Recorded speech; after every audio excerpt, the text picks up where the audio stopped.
Hello my dear friends, this is your friend Dark Fox 3.0 and we are back with a new fanfic. Which is what if Naruto's training trip changed everything, and he built a harem with Mikoto, Yugito, Tayuya, Hana, Yugo, Mei, Fu and Anko. Part 2. Let's start the fanfic. Previously on Naruto. Force Unleashed. Arigato Mei-chan, but I want you to promise me something. Naruto held her by her shoulders as he depolarized his visor so she could see his eyes. What is it? Mei asked, slightly nervous since she had never seen Naruto this serious before. Promise me that when the battle starts, you will stay as far away as possible from Yugura and I as we battle. Do not interfere no matter how bad the situation looks. Do I make myself clear? Naruto squeezed her shoulders slightly as he said this. Mei was silent as she thought about it. I promise, as long as you promise me one thing. Mei looked him straight in the eyes as she talked. Promise me that you will make it out of the battle safely and that you will return to me. Naruto's eyes softened as he heard her plea. He drew her into an awkward hug since he was still in his armor. I promise I will make it out alive, Mei-chan. 5 days later. Day of battle. Naruto stood at the far end of the open plain in his armor, the black cloak flapping slightly as a small gust of wind blew through the area. Apparently this was part of the plan as well. He was to make sure the army stopped in the opportune spot where the maximum amount of casualties will be inflicted by the exploding tags. With the small amount of rebels that actually use earth element techniques, the tunnels had taken them 2 whole days to excavate with small breaks for meals. On the 3rd day, the tunnels were lined expertly with exploding tags, but these weren't normal tags. Naruto had used his rather impressive knowledge regarding Fuinjutsu to maximize their blast potential, making sure to take out more enemies with the blast radius. Spreading out his force awareness, he could feel Mei's presence in the dense jungle foliage towards the east of the open plain. Naruto knew the enemy won't be able to sense them since he had placed some chakra suppressor tags around the ambush area to make the rebels' chakra signature nearly unreadable. Let's see where the advancing army is, Naruto thought as he pushed his force awareness further out across the open plain. Just as he was about to reach his maximum range, he felt it. A large group of force presences moving in sync towards him. Yugura was the one in front as his force presence had a double layer to it. Naruto found out that all Jinchurikis would have a double layer feel in the force to him, the inner presence being the Biju while the outer presence is the host. After a few more minutes, Naruto saw the approaching army with his own eyes and saw the look of surprise and confusion on many faces due to his presence. He waited until they were in the best position before he held out a hand to signal that they stop in their tracks. Yugura lifted an eyebrow but decided to humor him and gestured for the army to stop. Greetings, stranger, and who might you be? Yugura asked as he tried to sense the threat level of the black-clad person in front of him. My name, well, you may call me Darth Revan. Naruto's voice had that metallic quality whenever he spoke through his helmet. Very well, Revan-san, would you mind explaining why you are here as well as why you told us to stop? Yugura narrowed his eyes at Naruto. I am here because my presence is needed here, Naruto answered in a cryptic fashion. As for why I told you to stop, I wish to give you a chance to stop this foolishness and live in harmony with the bloodline clans. Yugura was dumbfounded. This strange individual appeared out of nowhere and suddenly demanded that he stand down and live peacefully with the bloodline clans. The thought of it was so outrageous he couldn't help but laugh out loud. The rest of the army, seeing their leader laugh, decided to join in. You expect me to suddenly allow those scums back into our village when we have been at war for the past year? You must either be stupid or totally insane. Yugura spat after he stopped laughing. Is that your final decision? Naruto asked for confirmation. Of course it is. Now get out of our way before I crush you. Then may Shinigami-sama have mercy on your souls, Naruto replied without emotion as he found a single handseal, causing Yugura to take a battle stance. I feel like I should say some really witty one-liner before this, something like, art is a bang. Or something along that line, but I don't really give a damn so. Katsu. The majority of the army felt the ground rumble and give way underneath their feet before they were consumed by a gigantic explosion of fire and earth. At this moment, the rebels burst out of their hiding places and jumped in to engage the surviving members of the army, which was around one-third the original. You planned this. You're another bloodline using scum, aren't you? A slightly singed but otherwise fine Yugura pointed accusingly at Naruto. What if I am? All you need to know is that I am your death. With that said, Naruto launched himself at Yugura with a right kick to his head. He was intercepted by Yugura's right hand. Yugura pushed the leg away and jumped back a few steps while running through multiple hand seals. Suiryuden no Jutsu. Water release. Water dragon projectile technique. He shouted as a giant dragon of water materialized out of thin air and released a mighty roar. He has the same mastery over his water element as the Nadaime. No, it must be the side effect of having the Sanbi trapped inside him, Naruto thought absently as the water dragon lunged at him. He formed a grabbing motion with his hands, causing the water dragon to halt in mid-flight. Yugura felt his eyes widen when he saw the armored ninja gesture some more and send the water dragon right back at him. How did he do that? Is he a member of the Ryusui clan? No, even they can't wrest control of water jutsus from an expert water user such as myself. Also, I didn't sense any chakra usage when he did that. Yugura thought after he had jumped out of the way of his own technique. He ran through several more hand seals and took a deep breath. Suiryuden. Teppadama. Water release. Gunshot. He spat out 3 consecutive balls of water, each with the diameter of a full-grown adult. Naruto merely stared on in boredom as he raised both his hands in a stopping motion, and the balls immediately paused in midair and dropped back onto the floor as puddles. What the hell are you doing to my techniques? Yugura roared in frustration as he launched several more water bullets at Naruto, who just disposed of them in the same fashion. Bloodline. Naruto offered, simply causing Yugura to ground his teeth in anger before snapping his fingers, and 3 clones emerged from the puddles of water on the ground.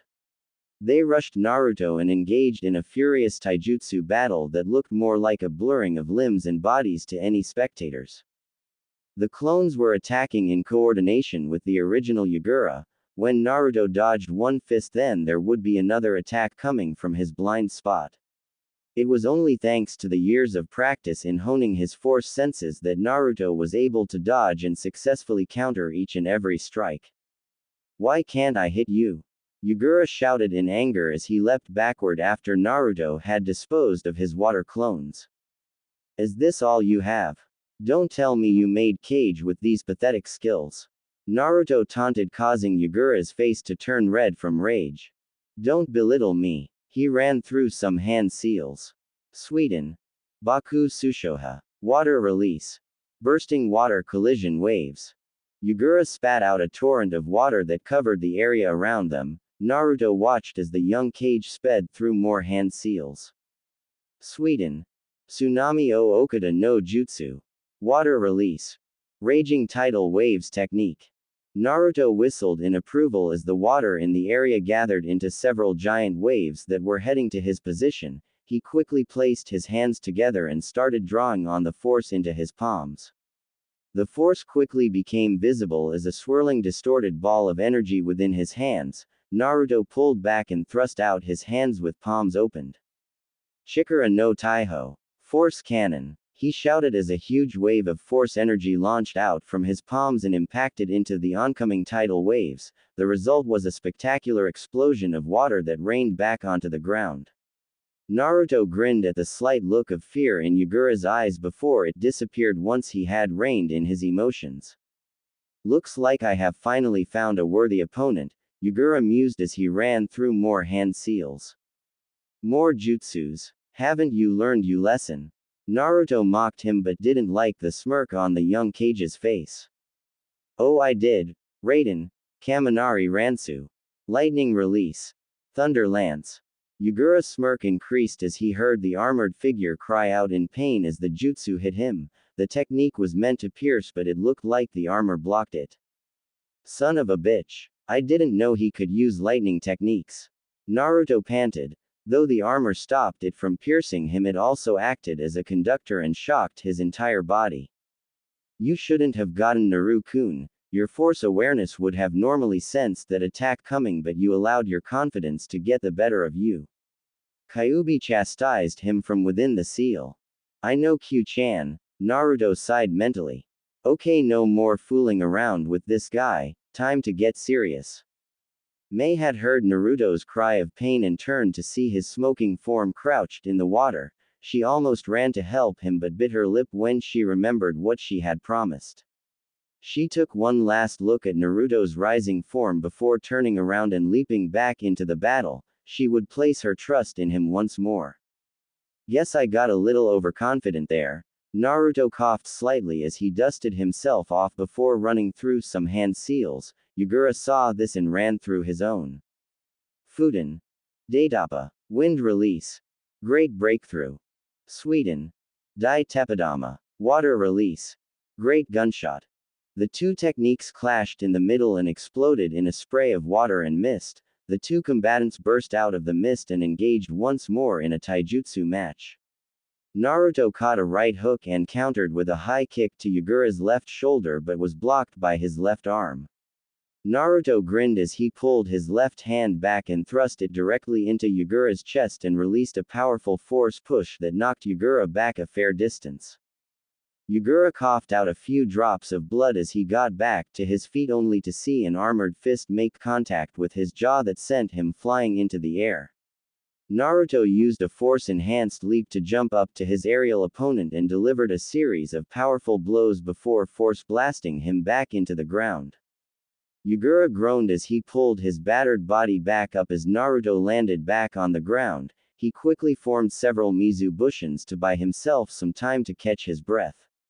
Naruto raised a hidden eyebrow as he created several cage Bushins of his own without hand seals to deal with the water clones. Yugura, I'm giving you one last chance to step down from your position as Mizukage and leave peacefully. Naruto offered to the panting cage. You can go and die. Yugura panted out before a huge amount of Yuki burst out of his body and his wounds and bruises started to heal.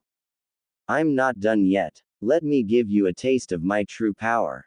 Yugura screamed in insane laughter as the Yuki surrounded him completely in the tailed beast cloak with two chakra tails swishing behind him.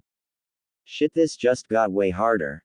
Naruto cursed as he dodged an attempt to claw his head from his shoulders and leapt over a dual tail sweep that threatened to knock him down.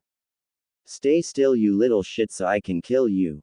A demonic version of Yugura's voice exclaimed. That's not exactly the best offer I've heard, so I think I'll pass. Naruto deadpanned as he avoided an extended Yuki claw. Naruto retaliated with several force-enhanced punches and was glad that he was wearing armor or the Yuki would have burned his hands. Yugura coughed as each punch connected with his chest. He created several more Mizu Bushins with the tailed beast cloak surrounding them. Naruto cursed more colorfully as he began to dodge 4 times the amount of Yuki claws and tails. He soon started to get pissed as the assault didn't seem to let up. I didn't want to use them, but you just pissed me off. Naruto shouted as he unsealed both his lightsabers, which he had named. The black blade with red glow he had named Shinku no Kage, Crimson Shadow, while the white blade with black glow he named Ten no Kage, Heaven's Shadow. Yugura felt fear rush through his system for some reason when he saw the armored ninja ignite 2 energy blades that looked like the Raijin sword of the Nadaime Hokage. He quickly sent his clones into attack while he ran through some hand seals to prepare for a jutsu. Naruto leaned to the right slightly as a Yuki-covered hand shot past the spot his head occupied a second ago. He swung his lightsaber in a rising slash and felt some resistance from the Yuki cloak before he slashed through the clone and it dissolved back into water. So the Yuki is able to offer some form of resistance. Naruto thought as he impaled another clone through the head as it rushed at him from the back and cut another one into 2. He suddenly sensed danger coming from his left and turned to see Yugura finish his final handseal with a smug grin. Let's see you try and stop my ultimate jutsu. Yugura shouted as the water on the ground and in the atmosphere gathered above him and formed the gaping maw of a giant dragon first and then proceeded to form the rest of the serpent-like body and two translucent wings fanned out across the sky. The fighting across the area paused for a moment as everyone stared slack-jawed at the colossal dragon of water. Nobody had ever seen Yugura use this technique before. Sweden. Kushitsu Suiryu no Seishu Handen. Water release. Final judgment of the Imperial Water Dragon. Yugura shouted in maniacal glee as the massive dragon flew up into the sky and with a roar dive-bombed in a spiraling fashion towards Naruto. Son of a bitch, Naruto sighed just before the dragon slammed into him and exploded with the force of 100 exploding tags. The force of the impact and the blast caused the water and dirt in the vicinity to kick up in a cloud. No, May whispered as her face paled when she had seen the devastating technique smash right into the boy. No, man who had managed to capture her heart despite only being around her for a week or so. The rebels all paled as they saw their only hope of defeating Yugura get struck by the massive water dragon while the Kiri army cheered for their leader's victory.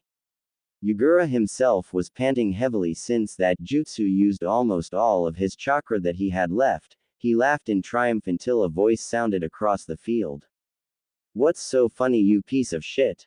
The demonized metallic voice asked as the smoke cleared to reveal Naruto standing there. His armor was badly damaged in places.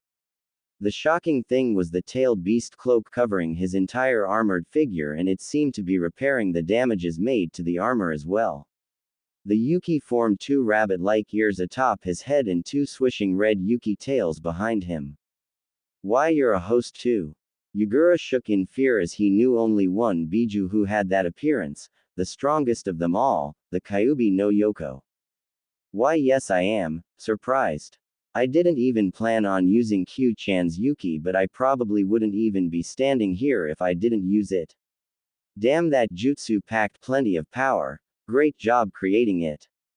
Naruto growled, but Yugura was too afraid to notice the affectionate way Naruto addressed the Kyuubi. I can't believe you took that head on and can still move. What are you? A monster. Yugura stepped back slightly as a huge wave of killing intent burst out of the demonic armored figure. You have the nerve to call me a monster? You, who killed hundreds of innocent men, women and children just because they possessed a Kekkei Genkai. No, Yugura, it is you who are the monster. And your time has come. Naruto snarled as he pointed Shinku no Kage at him. No, never. I refuse to lose to you. I am the youngest to ever make Kage in history. I won't lose to you. Feel my power. Yugura roared as he transformed fully into the Sanbi no Kyodai, causing all fighting to cease as everyone turned and fled the area for fear of being caught in the crossfire. May was at first elated when she saw Naruto emerge from the attack relatively unharmed, but that turned into fear as she saw Yugura take on his most powerful form. She wanted to stay and support him but knew that she would only get in the way. This was a fight between two beings of great power and she could only hope Naruto was the victor. Damn, that's a big turtle. Naruto deadpanned as he looked up at the gigantic three-tailed turtle that Yugura had transformed into. The transformed Yugura let a sonic roar that would have sent Naruto flying like the trees around him had he not applied chakra to his feet.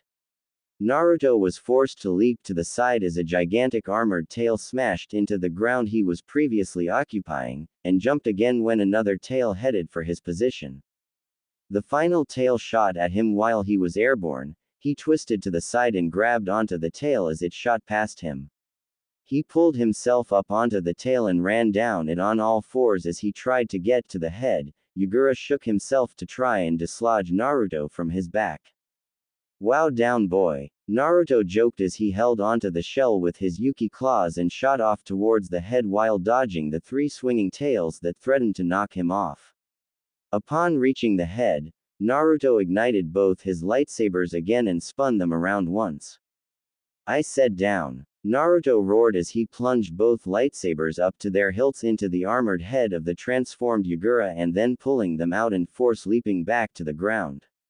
Yugura let out a roar of pain as the giant turtle stumbled backwards before focusing a hateful glare at the force user.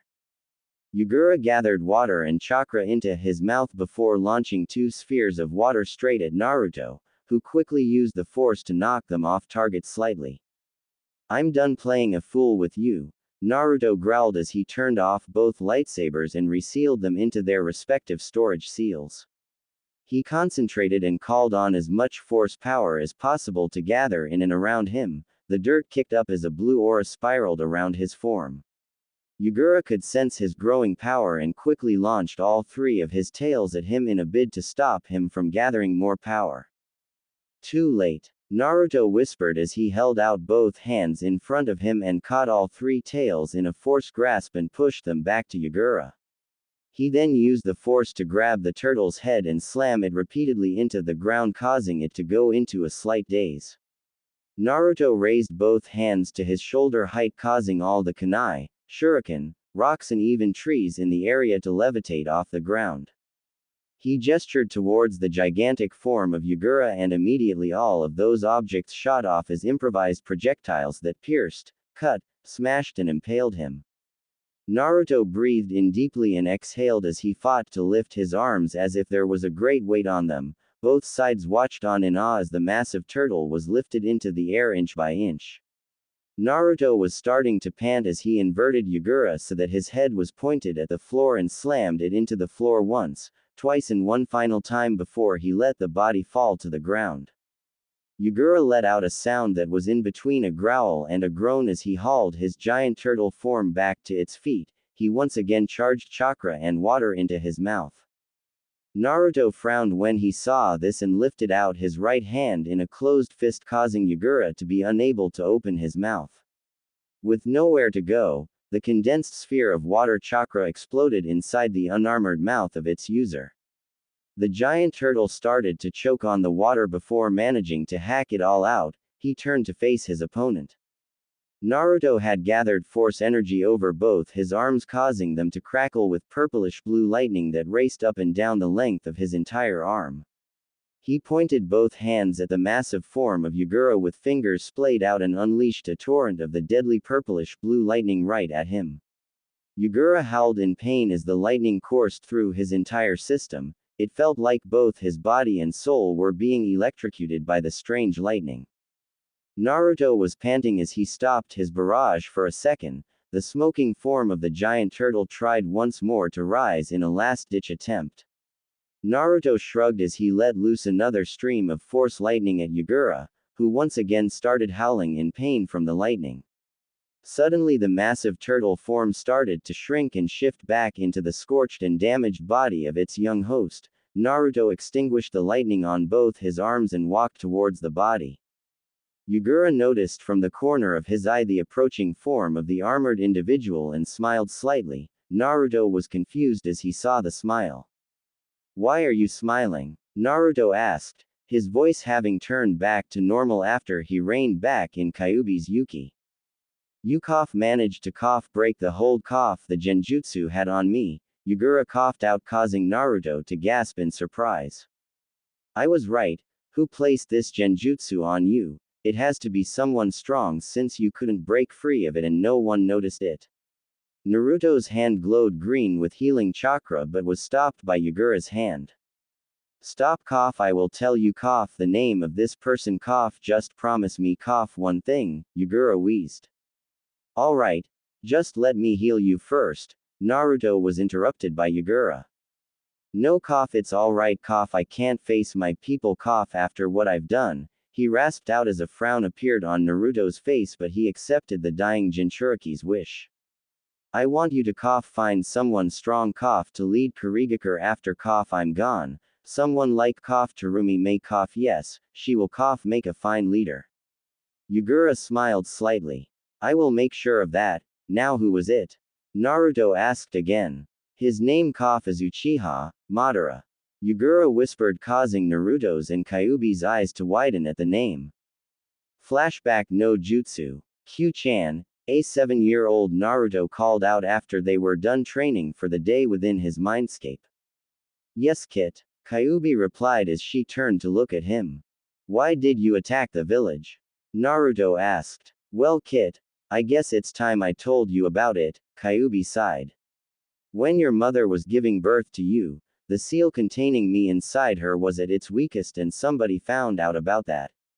A man wearing an orange spiral mask and a black cloak with red clouds on it attacked at the moment of your birth. He held you hostage and forced your father to decide between you or your mother. What happened then? Naruto was entranced by the retelling of the events. Your father chose to save you first, but the masked man had escaped with your mother already. He somehow managed to drag me out of the seal. I was about to attack him when he looked at me with that eye, an eye I did not expect to see ever again. Kyuubi paused to shiver. The eternal Mangekyo Sharingan, he used the power of that eye to send me into a genjutsu-influenced bloodlust that caused me to attack the village and your parents. What's the name of the man that did that? Naruto asked with traces of anger in his voice. His name is Uchiha Madara. Flashback no Jutsu Kai. Uchiha Madara. Naruto growled under his breath. It seemed like that guy was behind everything bad that happened in the shinobi world. Yes, now do me a favor, Yugura pleaded. Ask. Naruto replied simply. End it quickly for me, please. Yugura miraculously managed to not cough during that sentence. Fine. Naruto sighed as he unsealed Shinku no Kage and ignited it. The black blade with red glow sprung to life with a familiar snap hiss. He positioned it directly above where Yugura's heart would be and plunged it straight in. Sanbi no Yugura died then with a peaceful smile on his face. There is no death. There is only the force, Naruto whispered as he resealed his lightsaber. May you find peace within the force, brother. With that said, Naruto noticed the faint green chakra leaking out of the seal on Yugura's stomach and towards the nearby forest. He smiled slightly as it seemed his hunch about the Sanbi escaping was proven correct. The Kiri army immediately surrendered after watching their leader die at the hands of the guy who just manhandled him in his Sanbi form. Now it was the rebels' turn to cheer in victory as they tied up all the enemy troops and led them back to the base. A small group of people made their way towards Naruto. Damn Revan, you just totally manhandled Yugura in his three-tailed state. Kenjutsu shouted out what everyone was thinking as Naruto turned around with a chuckle. My real name is Naruto, just don't go spreading that around, alright? Naruto told the group, which consisted of Mei, Ao, Kenjutsu and Heiase. Well then Naruto, that would definitely be a battle to tell any of my future children about. Heiase smiled as he shook Naruto's hand. He's right, that has to be the most amazing fight I've seen my entire life. And I've seen some really good fights in my life. I remember this one time when this Iwa Junin fought this. Ao went off on another one of his rants, causing both Mei's and Naruto's eyebrows to twitch again. Ao, shut up or we'll kill you. Both of them said together with the sickly sweet smile and tone, causing Ao to pale and shut up immediately while everyone else just burst out in laughter. Well Naru-kun, the war has ended thanks to you. Mei said. Naruto removed his helmet and revealed his face, causing everyone but Mei to gasp in surprise. You're that young, Kenjutsu exclaimed in surprise, once again voicing aloud everyone's thoughts. Yes I am. Naruto deadpanned at the weird statement. And you can own a cage-level opponent. Kenjutsu waved his arms about as if trying to get the point across. I train a lot and eat healthily. Naruto offered jokingly as everyone's sweat dropped. Mei-chan, Yugura wanted me to tell you something. Naruto's tone turned serious. What was it? Mei asked in confusion. He wants you to be the new Mizukage, and he says he's sorry for everything he has done when he was under the influence of the genjutsu. Naruto replied, causing everyone's eyes to bug out at the information. After a few minutes of explaining about Yugura's previous situation while leaving out the part where Madara was the one who planted the genjutsu, Mei pondered it for a while. I accept the title of Mizukage. Mei finally announced, and everyone gave her their support. Well, now that my services are no longer needed here, I guess I will head back to my village. Naruto sighed sadly as everyone was saddened at the thought of their hero leaving. Couldn't you stay a few more days? Mei asked, hopefully causing Naruto to rub his chin in thought. Well, it's not like I have anything important to do back in Konoha. I guess I can stay for 2 or 3 more days. He decided as Kenjutsu cheered and slapped him heartily on the back. That's great. By the way, Naru-kun, I accept that date you offered last week. Mei winked at him and walked off, leaving a stunned Naruto and gaping group of guys until Kenjutsu broke them out of it. Damn man, can you say score? Kenjutsu laughed as he slapped Naruto on the back again. Back in Konoha, Mikoto entered the council chambers to find that everyone except the Hokage was there. She knew what she was here for thanks to Sume for her advance warning. Uchiha Mikoto, we of the council has deemed it fit that you find a husband by the next 5 days or you will be engaged to Mizuki. Homura gestured to the silver-haired Chunin with a smug smile on his face. Mikoto restrained herself from ripping it off his face, at least for the moment. For what reason does the council want me to find a husband so quickly after I lost my last one? Mikoto asked to keep up the act. Since your son is not yet at the correct age to produce offspring, the duty falls to you first to repopulate the Uchiha clan. Danzo replied. And if I do not concede to your wishes? Mikoto narrowed her eyes at the council members. Then we will strap you down and have Mizuki impregnate you. Danzo offered, simply causing Mikoto to gasp in fear and several killing intents to be directed at him, but he just shrugged it off. Fine, I will find a candidate by the end of the week. Mikoto conceded since she would be raped if she didn't comply and left the council chambers with Sume directly behind her. That one-eyed bandaged old bastard better watch himself, because if I don't tear him apart, I know Hiashi will. Sume growled. It was common knowledge that the current head of the Hyuga household hated rapists with a passion. His late wife had on one occasion nearly been raped by Kumo ninjas when she was pregnant with Hinata. I can't believe the council would go to such lengths just to make sure the Sharingan doesn't die out. Mikoto sighed in disbelief as the duo walked to a dango shop to get something to eat. You going ahead with your plan? Sume asked as they sat down and ordered 2 plates of dangos. It's the only choice I have. I only hope that he will accept after he finds out. Mikoto said quietly.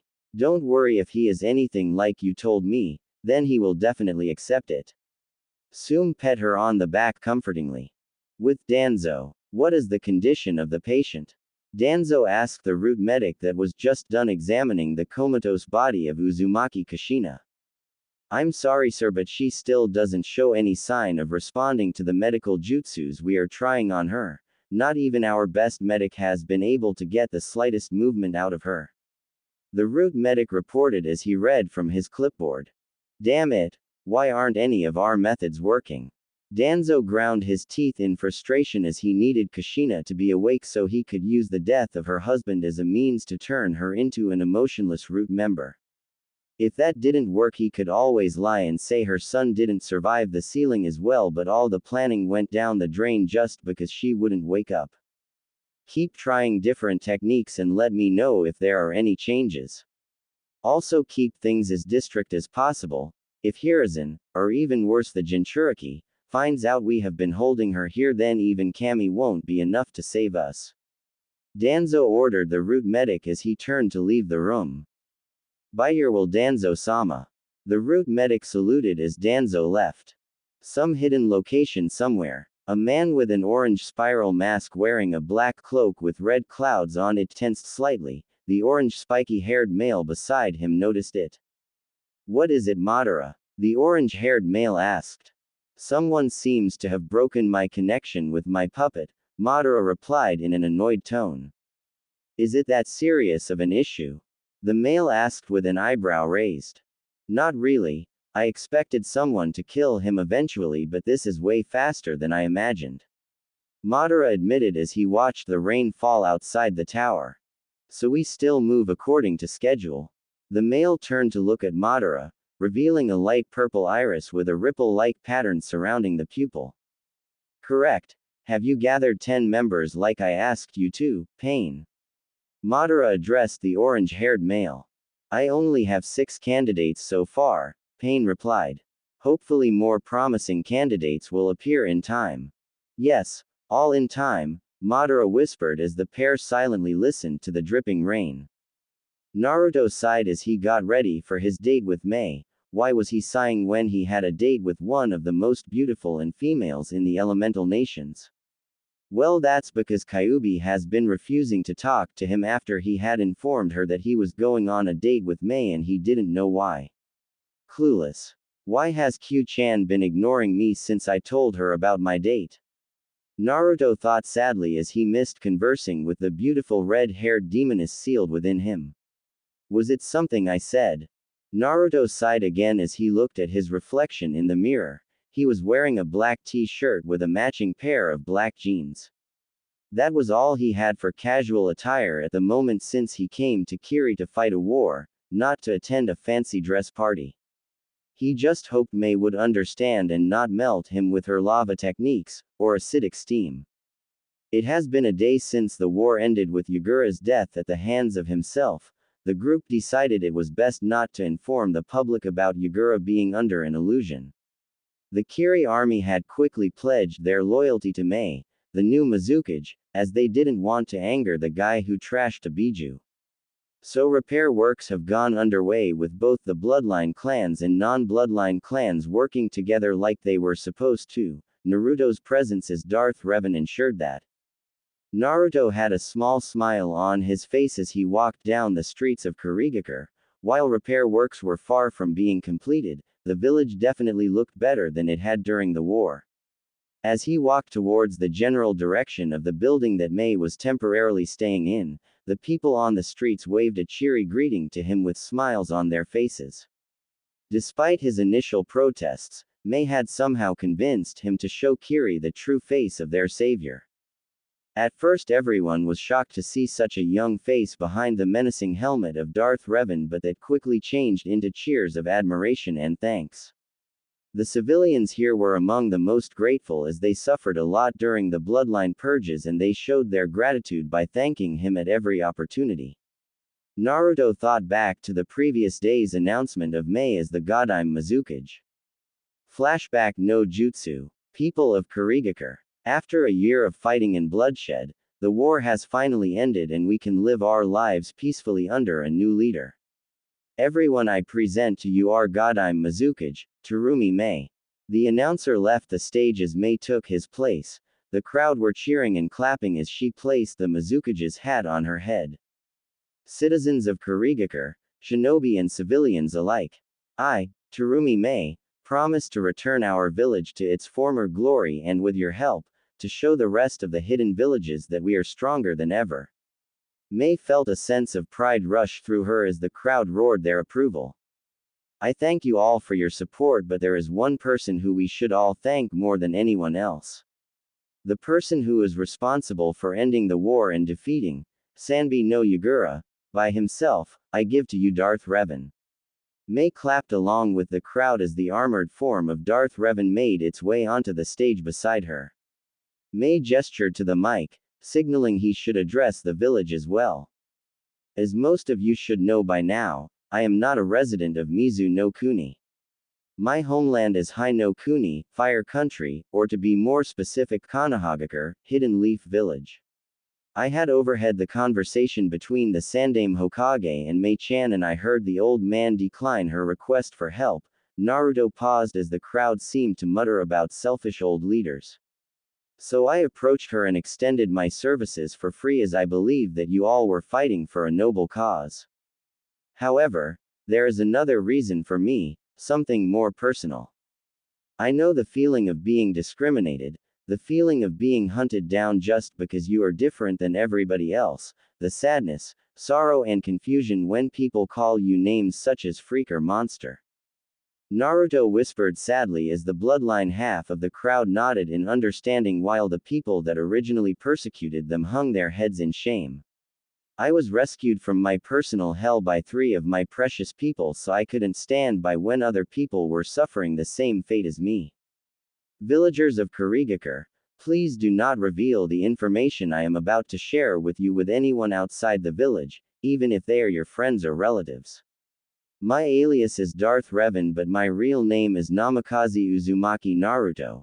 Naruto removed his helmet as everyone gasped at the name, even Mei, as he had not told her. And I'm the Jinchuriki of the Kyuubi no Yoko.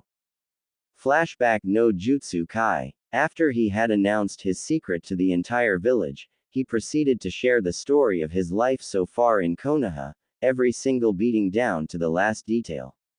He wasn't trying to scare them, he just wanted them to realize that he understood how they felt. The entire population had suggested razing Konoha to the ground for what they had done to their hero, shocking Naruto by their hatred towards his village. Naruto was so lost in his memories that he didn't notice he was already standing in front of Mei's doorstep until a total of 5 minutes had passed. Quickly regaining his bearings, Naruto rapped his knuckle on the wooden door 3 times and stepped back to wait. He heard shuffling footsteps approaching the door and the lock being undone before the door opened. Hey Mei-chan, I hope you don't mind my attire because this was all I brought with me to Kiri. Naruto smiled apologetically as Mei gave a small giggle. That's quite alright Naru-kun, we aren't going anywhere fancy. Just a quick bite somewhere and maybe a stroll around Kiri's park. Mei stepped out and locked the door while Naruto took the time to appreciate her figure. She was out of her normal attire consisting of the fishnet bodysuit and ocean blue dress, instead she wore a dark blue tank top and a snug pair of faded blue jeans. The tank top hugged her natural curves and accentuated her cleavage while the jeans conformed to her long, slim legs and showed off her firm. With her hair flowing down naturally, Naruto had to use all his will not to get propelled down the street by a nosebleed and to keep his friend from waking up. Maybe you should take a picture Naru-kun, it might last longer. Mei suggested in amusement, knocking Naruto out of his trance as he rubbed his head sheepishly. Sorry Mei-chan, you just look so in that outfit. Naruto replied honestly but shivered slightly when he saw Mei's smile turn into a devious smirk. Oh really? I think I look much without any clothes on, want to see? Mei asked innocently as she lifted her tank top slightly, and that was too much for poor Naruto's brain to handle as he fainted with a trickle of blood coming from his nose. After shaking him awake, the couple decided to grab a bite at a random roadside store that sold all kinds of food. Naruto had ordered a bowl of Niku udon while Mei settled for a plate of deep-fried tempura. They talked about the rebuilding of Kiri and what were the most important facilities that needed to be rebuilt. I believe the hospital should still be perfectly fine since it wasn't damaged during the war, so the next important structure would be either the Mizukage's Tower or the Ninja Academy. Mei listed off from her mind as she took another bite of the tempura prawn within the grasp of her chopstick. In my opinion, the academy should be the main priority since many good shinobi were lost during the war, so you need to start training the next generation. I personally think Hayase would make a great instructor since he has the skill and patience to teach and handle children. Naruto suggested while thinking of the Junin being surrounded by little kids. I agree. I guess I should speak with him regarding the matter, and if he accepts then I shall have him be the headmaster of the academy. Mei decided and was about to take another bite when the piece of tempura floated out of her reach. She pouted at Naruto, who just took one look at her face and chuckled. Just like Anakin and Padme. Carrot. I stand by my statement that you look cute when you pout. Naruto said as he used the force to float the piece of tempura back to Mei, who bit it right out of the air. They continued chatting but now about non-ninja related things while Naruto used the force to float the pieces of tempura to her mouth where she ate them. The store owner chuckled as he saw this, drawing the attention of both ninjas at the stand and looked at him curiously. The both of you look almost like a real couple with you feeding her, although the method of doing so is a first for me. The owner chuckled further as both mentioned parties blushed but smiled and continued their actions. We now find the pair strolling through the main park of Kiri hand in hand as they admired the scenery. They were not alone as many other couples were doing the same as well. Mei let out a sigh of contentment as she rested her head against Naruto's shoulder as they sat down on a park bench. This was my favorite place before the war started. My father always used to bring me here and tell me stories about my mother. Mei had a soft smile on her face as she reminisced about her past. What happened to your mother? Naruto asked as nuzzled the top of her head and inhaled the scent of her hair. She smelled like an ocean breeze. She died when I was only a year old. Apparently she had an incurable disease and my birth was too much for her system to handle, so she died a year later. Mei sniffed slightly as Naruto gave her a squeeze to comfort her. My dad always used to say I looked so much like my mom, almost a perfect replica. Then your mom must have been beautiful. What was her name? Naruto asked. Her name was Megumi, Uzumaki Megumi. Mei chuckled slightly at the surprised look on Naruto's face. Surprised? I was too when you first told me your real name. So your mother was from the Uzumaki clan, Naruto mused as he stroked her hair absent-mindedly, something that Mei enjoyed greatly since no one had done that since her father had died at the start of the bloodline purges. The war started a year ago but the bloodline purges had been going on for several. It was only a year ago did they start fighting back. Yeah. Mei trailed off as a depressing thought suddenly came to mind. Naruto immediately noticed the change and inquired about it. Hey, what's wrong Mei-chan? It's just, this has been great Naruto, the most fun I've had in a while, but, Mei bit her lip as tears threatened her vision. Come on, whatever it is you can tell me. Naruto tried to coax it out of her and finally succeeded. You're going back to your village and I might never see you again. Mei blurted out suddenly causing Naruto to go wide-eyed. Baka, is that all you were worried about? I can come see you anytime I want. Do you honestly think anyone could stop me? Naruto tilted her head upwards as he spoke to her. You really mean it? Mei asked hopefully as Naruto gave her a small smile. How about I show you? Naruto whispered as he closed the gap between them and captured her lips in a soft but firm kiss. Mei gasped lightly but quickly melted into the kiss and returned with as much vigor. She pouted slightly as he pulled away. Does that prove my sincerity? Naruto kissed her on the forehead this time as she let out a small giggle. It certainly did. Still can't grasp the fact you're 8 years old though, Mei admitted. Well, when you live a childhood like mine, you'd be amazed how quickly your mind matures to keep you alive, but enough with the gloom and doom atmosphere. It's getting late and I believe you should be getting home Mizukage-sama. Naruto joked as he swept her off her feet and carried her bridal style, prompting an eep out of the shocked female. Warn me before doing something like that next time. Mei slapped him on the arm lightly as Naruto carried her back to her room. Is that an order Mizukage-sama? Naruto asked in an amused tone as Mei slapped him on the arm again. And stop with that Mizukage-sama crap, it makes me feel old. Anything for you Mei-chan. Naruto laughed as he suddenly increased his speed causing Mei to hold on to him tightly. Eventually they arrived back at Mei's doorstep, where Naruto gently let her back onto her feet. I really enjoyed myself today Naru-kun, Mei sighed but Naruto drew her in a hug. No sighing Mei-chan. He reprimanded lightly. I may be leaving tomorrow morning but I promise I will visit from time to time. I know, I guess I'll see you off tomorrow morning, night Naru-kun. Mei gave him a small peck on the lips before entering her room and closing the door. Naruto had a smile on his face as he walked back to the apartment Mei had provided him with during his short stay in Kiri. Naruto closed and locked the door behind him before flopping down onto the bed in his room. He thought about all he had done the past week. He sighed as he wondered if anything interesting had happened during his absence in Konoha, since he hadn't gotten any memories that meant the clone was still alive. Mentally shrugging, Naruto rolled on to his side and drifted off into sleep. Mindscape. Naruto opened his eyes to spot the familiar surroundings of his mindscape. He was in the forest that surrounded Kyuubi's house. He made his towards the house he himself had designed that was situated in the middle of the forest. Upon entering the house, Naruto heard the sound of someone crying and well, there was only one possible person in the house besides himself. He immediately sprinted up the stairs and slammed open the door to Kyuubi's bedroom and found the beautiful demoness sobbing her heart out into a pillow.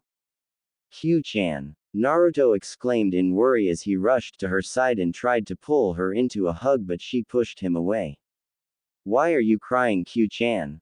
Naruto asked in a soft tone as he sat on the edge of the bed. He reached out a hand and placed it on her shoulder. Kyuubi flinched at the contact but didn't try to pull away. Naruto slowly moved his hand to her back and started to rub it soothingly. What's wrong? Why you can now what's wrong? Kyuubi managed to get out through her hiccuping sobs, causing Naruto to adopt a look of confusion. I do. He asked as Kyuubi broke down again. Naruto quickly pulled her into a hug. Kyuubi initially tried to push him off but gave up halfway and just cried onto his shoulder. I'm sorry, Q-chan, but I don't understand. Was it something I said? No, Kyuubi mumbled but thought. It's something you didn't say, but I would wish for nothing more to hear from you. Please tell me what I did wrong, Q-chan. You know I can't stand to see you cry. Naruto squeezed her shoulders gently as she whispered something under her breath. What is it? Why? It was clearer this time, but the word confused Naruto. What do you mean by why? Naruto was really puzzled by her behavior. Tell me why. Her voice was normal now as she tried to control her sobs. I don't understand what you mean. Why did you pick her? Why not me? Why can't I have a happy ending? Why do I have to feel this way about you? Why don't you love me? Kyuubi's voice lowered at the last part as she grabbed the front of Naruto's shirt in a vice-like grip as tears streaked down her face from her crimson pupils. Why must I be alone? To say Naruto was shocked would be an understatement. The mighty Kyuubi no Yoko, queen of the tailed beasts in hell, the most beautiful and woman he had ever seen, loved him. Now Naruto was by no means gay. If you think he was not attracted to her, he definitely was attracted to her. Q-chan. Naruto used a hand to wipe away the tear marks on her face. Is it because I'm a demon? Or am I not attractive enough? Kyuubi asked softly as she looked at anywhere except Naruto. Q-chan, look at me. Naruto said seriously. I don't give a damn if you're a demon, and I told you before that you are the most beautiful woman on this planet. Then why don't you love me? Kyuubi wailed as her tears sprung forth again. But I do love you, damn it. Naruto shouted as he shook her by the shoulders. She froze on the spot upon hearing that. What? Kyuubi asked hesitantly as if she was afraid that she had misheard it. I love you. Naruto emphasized each word. Then why didn't you tell me? Do you think admitting my feelings for you is easy? You are the Kyuubi, queen of the Bijus in hell. Why would someone as beautiful as you choose me when there are so many better guys out there? Naruto trailed off with a sigh. Naru-kun, there is no better man out there than you. You are strong, brave, handsome and smart, but you are also kind and caring to those you care about. That's why I kept asking myself, why would someone as wonderful as you show any interest in me, and seeing you with Mei just confirmed it. Kyuubi sniffed slightly. Q-chan, I told you I don't care that you're a demon or if you did anything terrible in the past. I don't care about any of that because in my eyes, Naruto smiled as he drew closer to her. You're perfect just the way you are. Naruto pressed his lips against hers in a kiss. He pushed all the repressed emotions he held into the kiss. Kyuubi couldn't believe that Naruto was kissing her, but her stunned state lasted only a moment before she returned the kiss with equal. Naruto didn't know that much about kissing but went with his instincts. He licked her lower lip to ask her entrance to her mouth. Kyuubi opened her mouth in reflex and invited his tongue in to engage in a heated battle for dominance that Naruto won. She moaned as he drew her tongue into his own mouth and sucked on it. They eventually had to separate, leaving behind a trail of saliva that connected their lips. Kyuubi moved beside Naruto and nuzzled deeper into his embrace. Hey Q-chan. Naruto called her name. What is it, Naru-kun? Kyuubi looked up at her blonde-haired lover. What about Mei-chan? Naruto asked in worry. I love you but I don't want to hurt her and I think I'm starting to fall for her too, I don't know what to do. As much as I'd love to have you for myself koi love, I know it'd be unfair to other girls, besides I think I just remembered something that would help. Kyuubi said. You do. What is it? Isn't there some kind of law in every village stating that the last member of a bloodline clan has to take multiple wives so to restore the clan? Technically you are the last person able to use your bloodline so, Kyuubi let him figure it out from there, which didn't take long as his eyes widened in realization.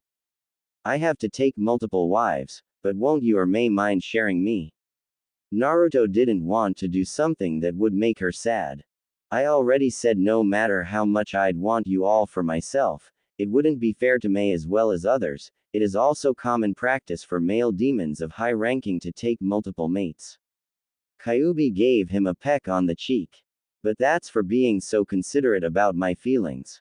I guess if it's alright with you then I could give it a shot, but only if the girls love me for me genuinely. Naruto looked at the demoness he was holding. And I promise to get you out of this seal as soon as possible. I honestly don't care as long as I'm with you, but being on the outside again would be nice. However, I believe you should be getting some shut-eye for your trip back to Konoha tomorrow. Kyuubi pulled him down with her onto her bed and used his chest as her pillow. Naruto placed an arm around her waist and pulled her against him. She responded by snuggling into his chest. Naruto closed his eyes as he thought of all the future challenges that would be as hard or harder than the fight against Yugura, but for the moment, with Kyuubi in his arms, he was content and complete, which was all that mattered. Naruto was back in his Darth Revan armor as he stood atop Kiri's main gate. While he couldn't see anything due to the dense mist for which the village was named after, he enjoyed the cooling breeze as well as the fresh air. Enjoying the scenery? A feminine voice asked from beside him. He turned his head slightly to see the smiling face of Mei. Now I am. Naruto replied with a chuckle that Mei mirrored with her own. He suddenly sighed. Mei, there's something I need to tell you. You may hate me for this. What is it, Naru-kun? Mei stepped towards him and gently took his gloved hand. Do you remember about the Kyuubi being female? Naruto asked, at which he got a nod from her. I can't think of an easy way to say this, so, she and I are in love with each other and admitted it last night inside the mindscape, so we are lovers now. What? Mei blinked in confusion before her gaze turned away from him. So what does that mean, about us? Nothing. My Kiri no Tenshi, Angel of the Mist, Q-chan informed me that village laws demand I have multiple wives since I am the last clan member of a bloodline clan. She said that she was fine with it, so how about why? Naruto was cut off as Mei pulled off his helmet and kissed him on the lips. I'm fine with it as well, as long as I have you, I don't mind sharing. Mei said after pulling back from the kiss. Thanks, Mei-chan. Naruto smiled as he pecked on the lips. No problem, Naru-kun. Besides, this way we can have a threesome. Mei exclaimed, suddenly causing Naruto to be propelled off the gate by a massive nosebleed, as well as several other males that happened to be passing under the gate. After Naruto had recovered from his ordeal, he gave Mei one last kiss and was about to leap off into the mist when a shout for him to wait came from behind. He turned around and gaped under the helmet when he saw the majority of Kiri gathered at the gate. Well, this is a pleasant surprise. Naruto's voice was once again the metallic tone of Darth Revan. What are you guys doing here? You think we let our hero leave without a proper send-off? Ao grinned as he held out a hand. Naruto grabbed it and shook hands with the man. You better drop by for a visit or I'll hunt you down and drag you here myself. Kenjutsu bumped fists with him. Don't worry, I will. Naruto nodded as he turned to Hayase. You would do great as an academy instructor. I can't wait to see the future genins of Kiri. I assure you they will be the best batch ever. Hayase shook his hand as well. I guess I will be heading off now. Everyone take care and I promise to visit regularly. Naruto gave Mei a hug before he turned and ran off as the people of Kiri shouted their thanks and well wishes after him. 2 hours later, near border of Hai no Kuni. Naruto paused in mid-stride as he sensed a disturbance in the force. It seemed to be coming from the border between Hai no Kuni and Tsuchi no Kuni, land of earth.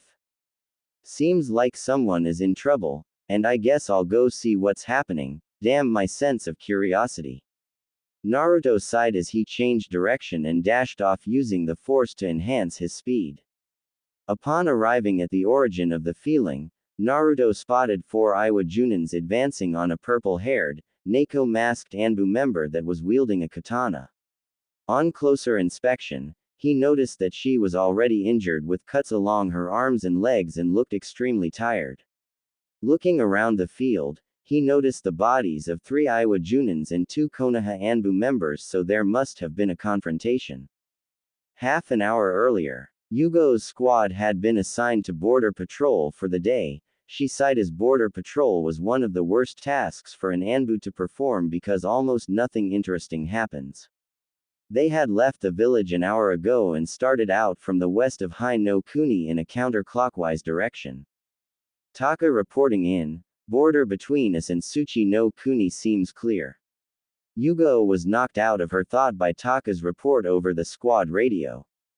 Neko confirming report, return to our position Taka. Yugo replied over the radio as she continued hopping through the trees with Boar and Mouse just behind her.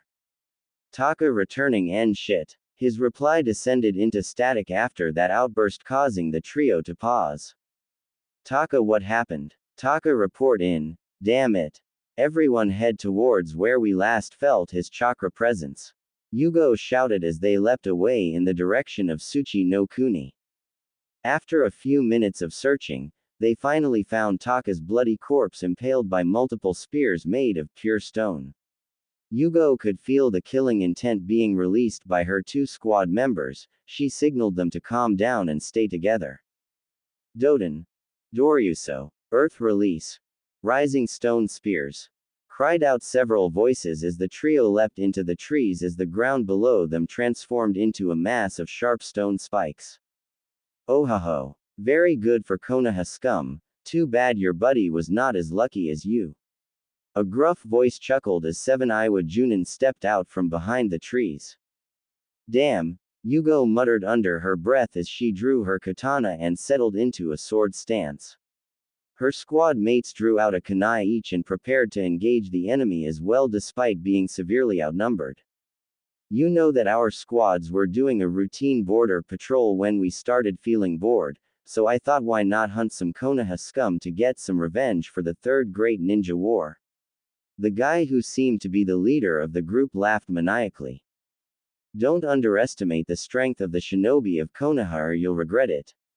Yugo said before disappearing in a blur and swinging her sword at neck height but was blocked by another Iwa-Junin using a kunai. Big words, but let's see you back them up. In Iowa I am known as the Berserker Wolverine and you'll find out why right now. He roared as 3 metal claws unsheathed from the gauntlets located on both his hands. He sprang at Yugo with a flurry of wild swipes and slashes which she blocked easily with her katana but was forced to backpedal due to the force behind each blow. You may have the brute strength but you lack any form of technique to your style, if you can even call it that. Yugo taunted her enemy as it seemed to work because he started swinging even more crazily and randomly.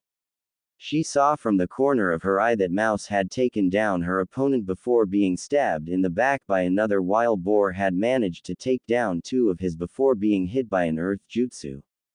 Ha ha ha, your squad is dead now and you're all alone. You know if you surrender right now, I might consider letting you live as my slave. He grinned lecherously. I'd sooner die. Yugo spat venomously but could feel her strength failing due to repeatedly blocking his strong blows and her body was covered in cuts due to narrow misses. Oh well, can't say I didn't offer, so now do me the honor of dying by my claws. He shouted and swung a gauntleted claw down at her as she raised her katana in a weak defense. Yugo closed her eyes as she thought this was going to be the end when she heard a sound and the guy in front of her grunt in pain. If there is one thing I really hate the most in this world, it would be rapists. At first I thought I would make your death quick, but after what you said to Neko-chan, you will suffer.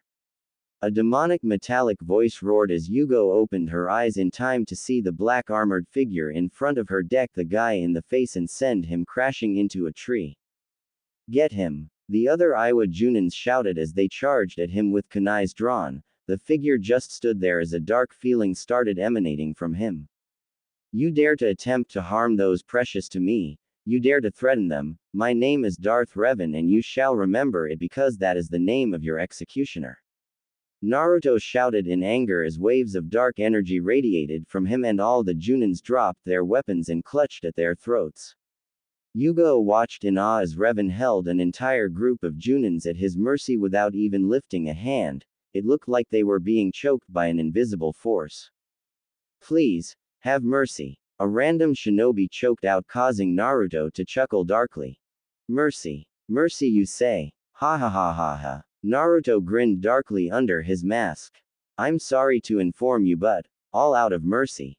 Naruto increased the pressure on their necks as he said that. Multiple snaps could be heard echoing through the forest as 3 bodies dropped back onto the ground dead. Stay there, Neko-chan. I will get back to you when I'm done taking out the trash. Naruto growled as he strode towards the shaking figure of Iowa's so-called berserker Wolverine. Neko-chan. So far only one person has called me that, but isn't he in the academy? Yugo thought in confusion as she watched in interest. Stay away from me, why you, whatever you are. The man shouted in fear as he pressed himself against the tree trunk behind him. You don't deserve a quick death such as your squad had. No, I have a more fitting end for you in mind. Naruto still had the dark grin on his face as he hauled him up with one hand and placed his other hand on the guy's face. You will be the first to taste my new power. Seikatsu Heisui. Life Drain. Yugo watched in disgust as red lightning coursed through the man and he suddenly started to age rapidly in front of her very eyes. Soon the body was nothing but a shriveled mummy that turned to dust. Sorry you had to see that, Neko-chan. The metallic voice shifted into a light tone as the figure crouched down beside her. That's all right, he deserved it, Naruto. Yugo smirked slightly as the figure stiffened at the name. So you are the infamous Darth Revan How did you figure it out? Naruto sighed in resignation. 1. You just confirmed it. Yugo chuckled as Naruto face-palmed his helmet. 2. Only one person has ever called me Neko-chan. Very good, Neko-chan. Naruto was at a loss since he didn't know how to handle the situation. Can you show me your face? Yugo asked hesitantly. I guess it is all right, but you have to remove your mask as well. Naruto added as an afterthought, which Yugo agreed to. He reached up and popped off his helmet at the same moment Yugo took off her Anbu mask. They both gasped slightly. Why, Kami? Why does every female I save have to have the face of one of your angels? Is this some kind of sick twisted joke on your part? Naruto inwardly cried anime tears. There Naru-kun. I'm sure Mei would be happy to have another harem sister. A foursome does sound fun, Kyuubi mused in his mind, which almost caused him to faint from blood loss again. This hunk is Naruto. What happened to him? I know it's him since only he has the distinct whisker-like birthmarks on his face, and I can't sense a genjutsu, and when did he get so strong? Yugo's head started hurting a little as too many thoughts ran through her mind and threatened to drown her. Neko-chan. Naruto's voice knocked her out of her thoughts and she saw him looking at her with concern. You kind of zoned out there, you okay? Hi Naruto, and my real name is Yugo, Azuki Yugo. Yugo got back up on her feet and sighed as she looked at her dead squad. How are we going to haul all these dead back? Well, we only need your squad's bodies, so. Naruto glanced at her and she caught onto his train of thought. The duo gathered the bodies of the Iowa Junin and placed them together before Naruto took one of the corpses and dragged it out. We need evidence that Iowa attacked your squad. Naruto explained when he saw Yugo's lifted eyebrow, who made an "oh" with her mouth in realization. Would you please do the honors since I'm not attuned towards fire? I'm a wind element user. Yugo replied. Two wind users without a fire to fan, guess I'll do it another way then. Naruto sighed as he brought both his hands together and pushed them apart slowly. The soil underneath the pile of bodies separated in half as the bodies dropped into the newly formed hole. He then pushed his hands back together and the soil filled the hole in again, all the while Yugo watched with a slack jaw. How in Kami's name did you do that? She half shouted. That's simple. Naruto looked at her seriously before smiling. My bloodline. Yugo facefaulted at the answer as Naruto chuckled since he enjoyed doing that to everyone who asked the question. He suddenly turned serious as he replaced his helmet. Yugo, can I trust you to keep this a secret? My identity and my powers, can I trust you not to tell anyone, even the Hokage? Naruto's voice once again came out with the metallic tone to it. I don't know, why would you want to hide your abilities? And who or what is attending the academy in your place? Yugo asked. The answer to your second question would be a reinforced Kage Bushin, as to why I hide my abilities. Take a guess, if the council sees me, the host of the Kyuubi, suddenly become so powerful, what would be the first thing in mind? Naruto chuckled darkly as realization dawned on her face. Yes, I would be executed due to suspicion of the Kyuubi taking over my body, or turned into a mindless weapon under Danzo Tem. If that's the case, then I guess I can keep quiet about it, since nothing bad is going to happen even if I don't reveal it. Yugo conceded, causing Naruto to hug her. Thanks Yugo-chan, I also want to thank you for protecting me for the first 5 years of my life. Naruto said as he hugged the purple-haired female Anbu, who was blushing up a storm since she could feel his muscles due to the hug. It's alright Naruto-kun. I couldn't stand by and let an innocent child get beaten. Yugo replied as she started to enjoy the hug. Do I look like a child now? Naruto asked cheekily as he, accidentally, pushed his groin into her pelvic region, earning a gasp from her. No. Yugo stuttered as she felt Naruto's package pressing against her nether regions. Most definitely not, judging by the length of his no. Must not think bad thoughts. Don't want to end up like Kakashi-senpai.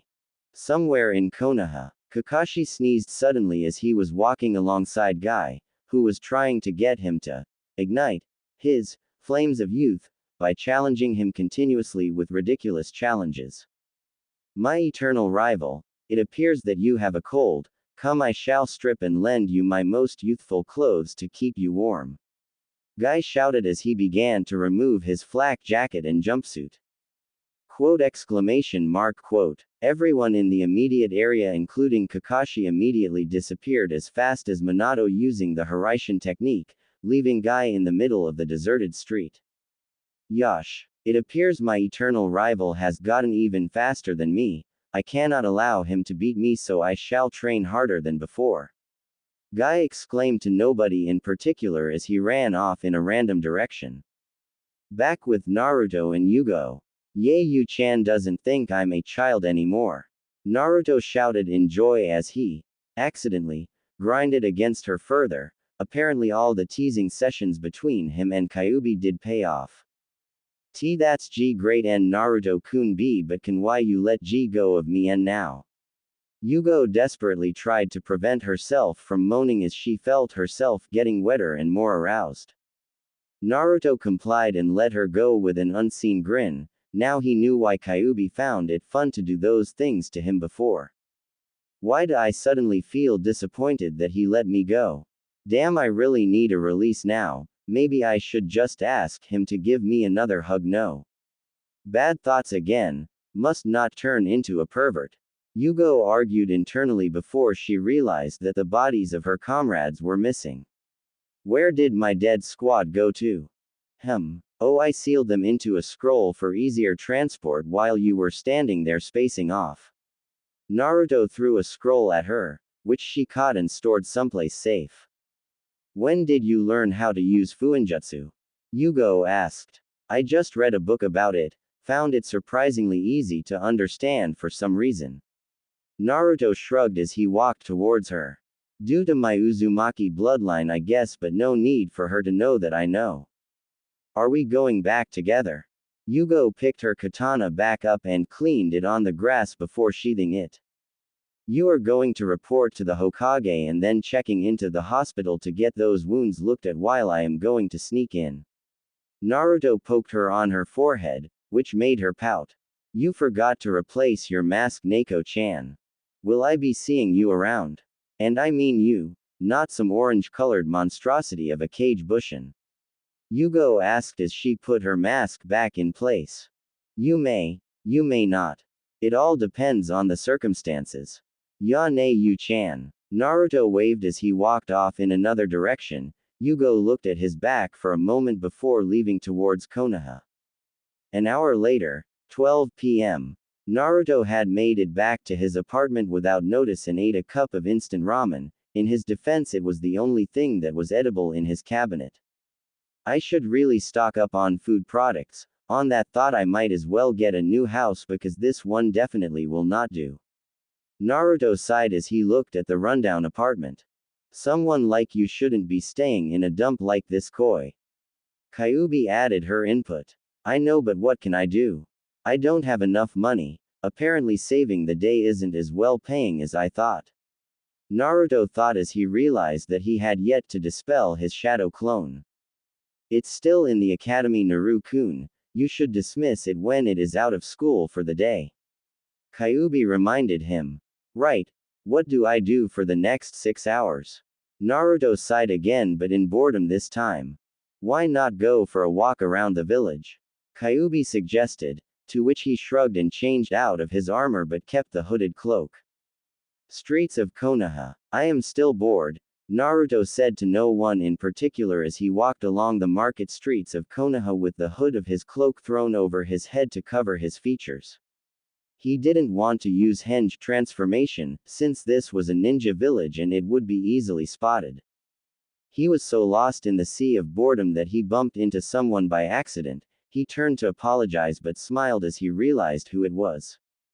Mikoto-chan. Naruto said softly since he didn't want any eavesdroppers on their conversation.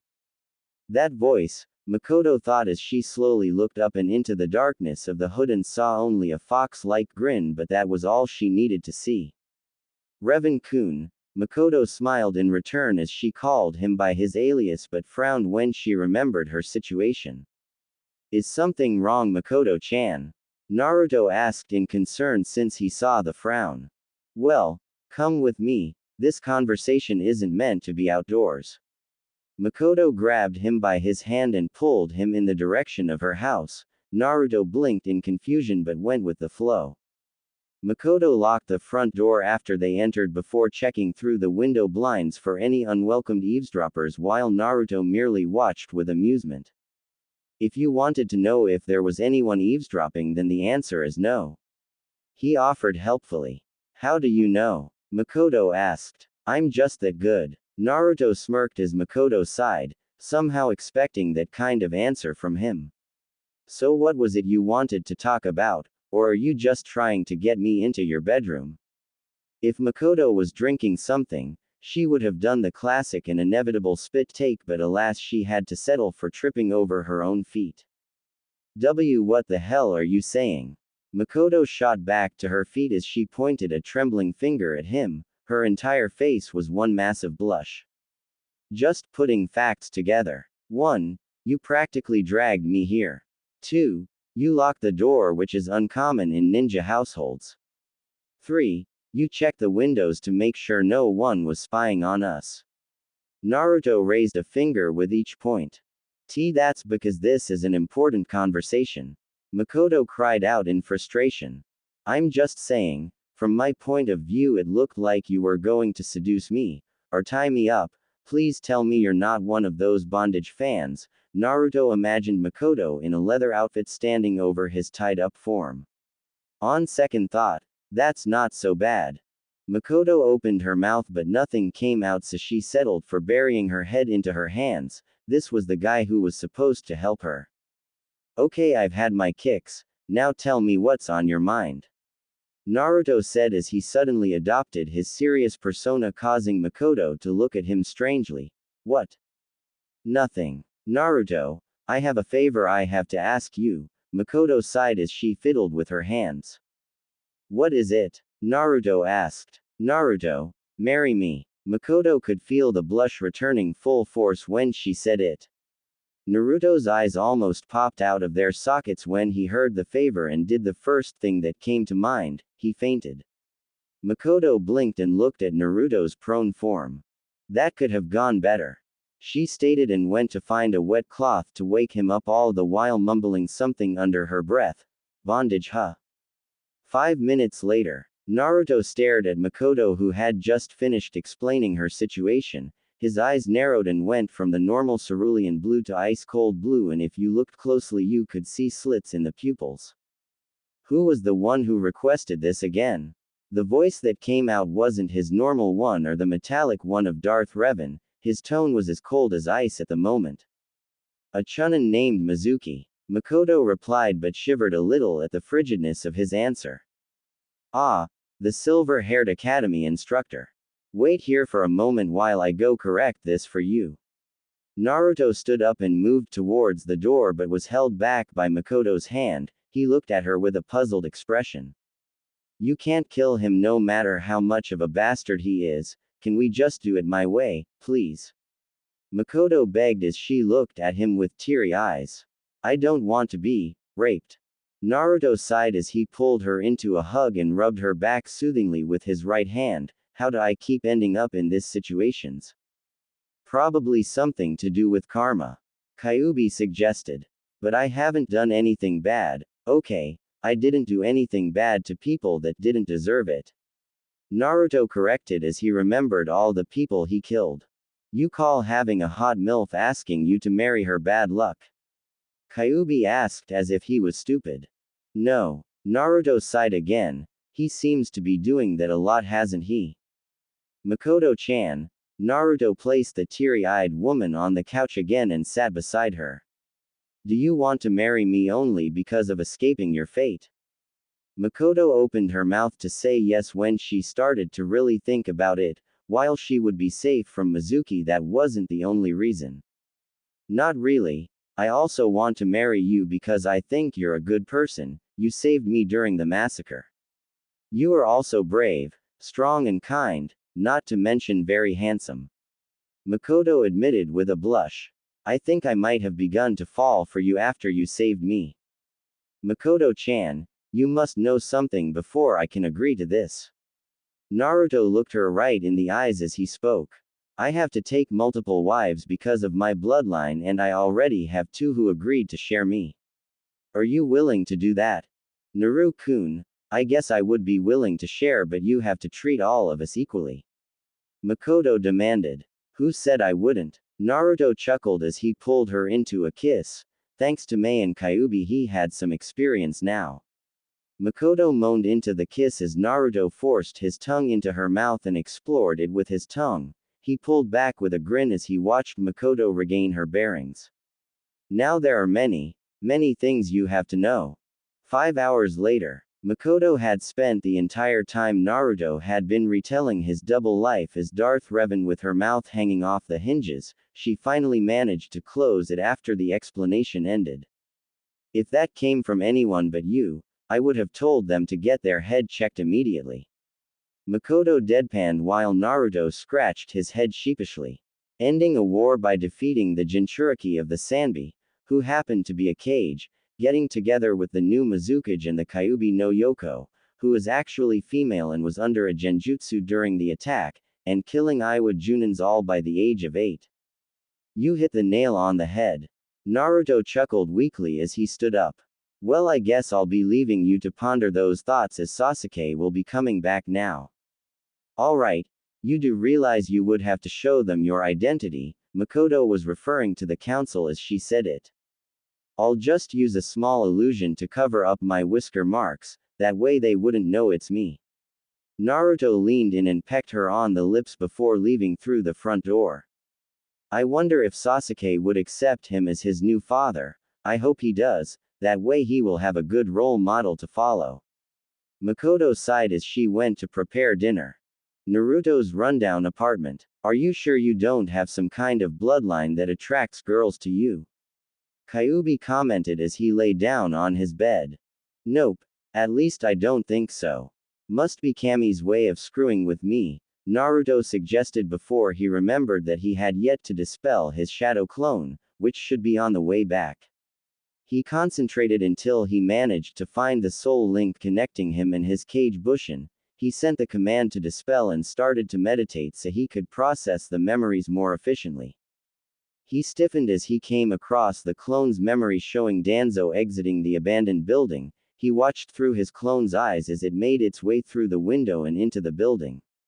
He saw the clone stumble upon the titanium doors and smirked as he watched it use the force to move them out of the way, but what he saw inside wiped the smirk off his face in an instant.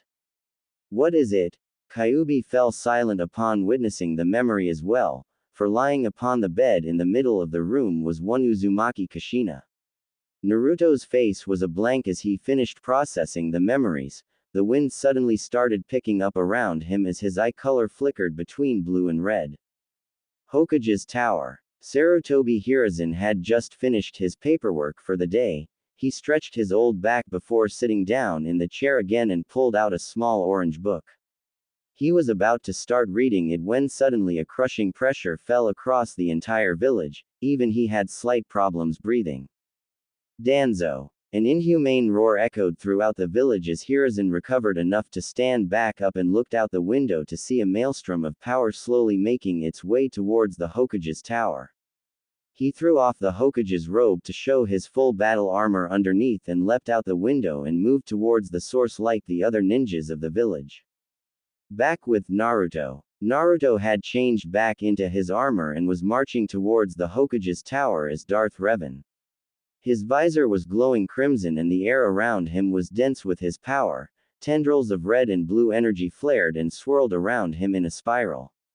With each step he took, the ground underneath him shattered under the pressure being emitted from his body, and the civilians and genins he walked past immediately fainted from the powerful aura. Give me Danzo. Naruto roared at the group of shinobi that had gathered in front of him. One of the foolishly brave souls stepped forward. Darth Revan, under orders by Lord Hokage, we are to detain you for questioning. He shouted as the group took out various weapons and several started forming hand seals. Get out of my way, maggots. I don't have time to deal with insects. Naruto swung his right hand in a sweeping motion from left to right. Immediately all the shinobi were flung into the buildings on the right side of the street by an invisible force. Naruto sneered at them before continuing towards the tower. He suddenly sensed an immediate attack thanks to the force. Multiple Junins that were stationed on the rooftops watched in horror as the shurikens and kunai they had thrown suddenly froze in midair, held by an invisible force. Naruto smirked as he shot all the projectiles back at their owners by a force repulse. He turned back in front to see a weird guy wearing green spandex charging him at an impressive speed. You will not defeat me, my most unyouthful opponent. Guy exclaimed as he initiated a Konoha Senpu, leaf whirlwind, in the direction of Naruto, who merely raised a hand and Guy felt his legs get caught in an invisible grip. Out of my way, freak. Naruto growled darkly as he slammed Guy into the ground 3 times before flinging him into the side of a building. He growled even more when he saw a large group of ninjas rushing towards his location from the front. He clenched both his fists that he had pulled back and gathered force energy into them. Suin Chikara no Taiho. Twin force cannons. Naruto shouted as he punched both fists forward and 2 huge beams of concentrated force energy shot forth from them and slammed into the oncoming group of ninjas. The result was a huge explosion of force energy that tore up the ground and flung chunks of debris and the bodies of the shinobi into the air. Kaden. Gukaku no Jutsu. Grand Fireball Technique. A large ball of fire blasted out of a Junin's mouth and straight at Naruto, who looked at it impassively. He raised his right hand and grabbed the fireball using the force. He compressed it into a ball the size of his head and flung it back. The resulting explosion destroyed the building the Junin was standing on, but the man himself had managed to leap to safety. Stop wasting my time. Naruto snarled as he used the force to trick the Chunins in the area to start attacking the Junins while he force leapt across the rooftops towards the tower. Yet again he was interrupted by another Junin. This one had a beard and was smoking a cigarette while he wielded two trench knives that Naruto noticed were enhanced by wind chakra. Move or I will not hesitate to break your bones and then remove you. Naruto told him, but the Junin shook his head and spat out his cigarette and took on a fighting stance. Asuma dashed towards Revan and attempted to slash him across the chest, keyword being, attempted. Naruto easily caught both his hands with his own before twisting sideways and snapping a kick upward that caught Asuma directly in the chin. I tire of this, Naruto said simply as he spun around on one foot and delivered a force-enhanced roundhouse kick to Asuma's sternum and knocked him off the roof. Naruto leapt towards the next roof but was tackled to the ground by a speeding green blur. He sprang back to his feet to see Guy standing there again. You are an annoyance. I cannot allow your unyouthfulness to continue on, masked stranger.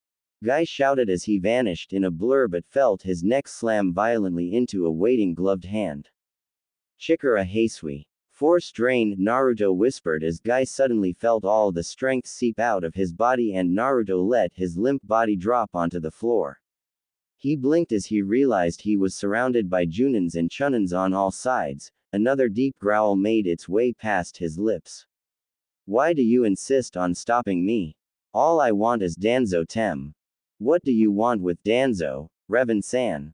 An aged voice asked as Naruto turned towards it and spotted the Sandame standing there in full battle armor. You will find out when he is brought out here. Naruto replied darkly. Hiruzen contemplated this for a while before he signaled to Anbu to fetch Danzo from the elder's room. Everyone waited in tense silence as rain started to fall across the area and lightning flashed across the sky, only serving to make the image of Darth Revan all the more terrifying.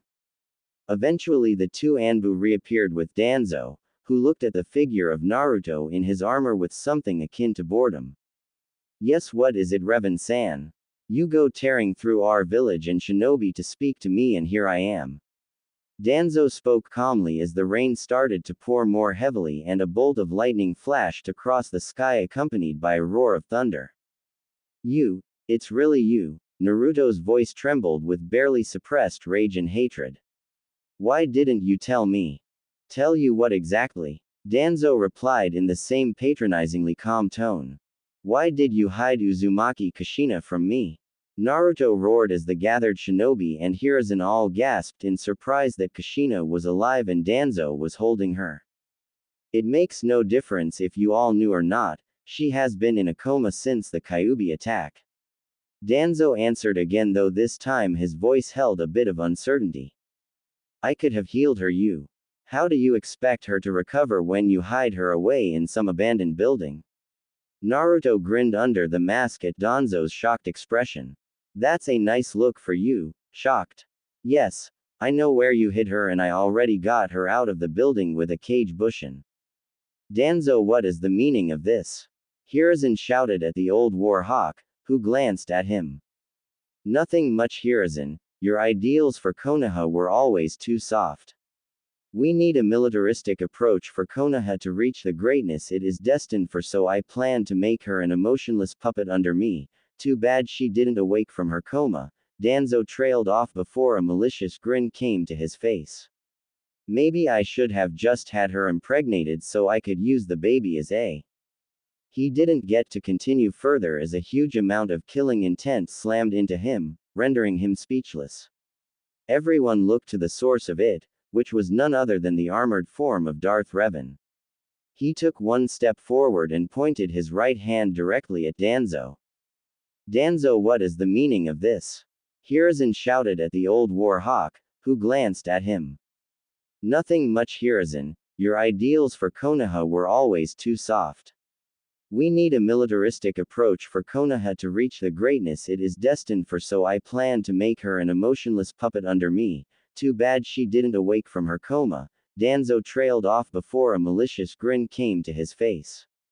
Maybe I should have just had her impregnated so I could use the baby as a. He didn't get to continue further as a huge amount of killing intent slammed into him, rendering him speechless. Everyone looked to the source of it, which was none other than the armored form of Darth Revan. He took one step forward and pointed his right hand directly at Danzo.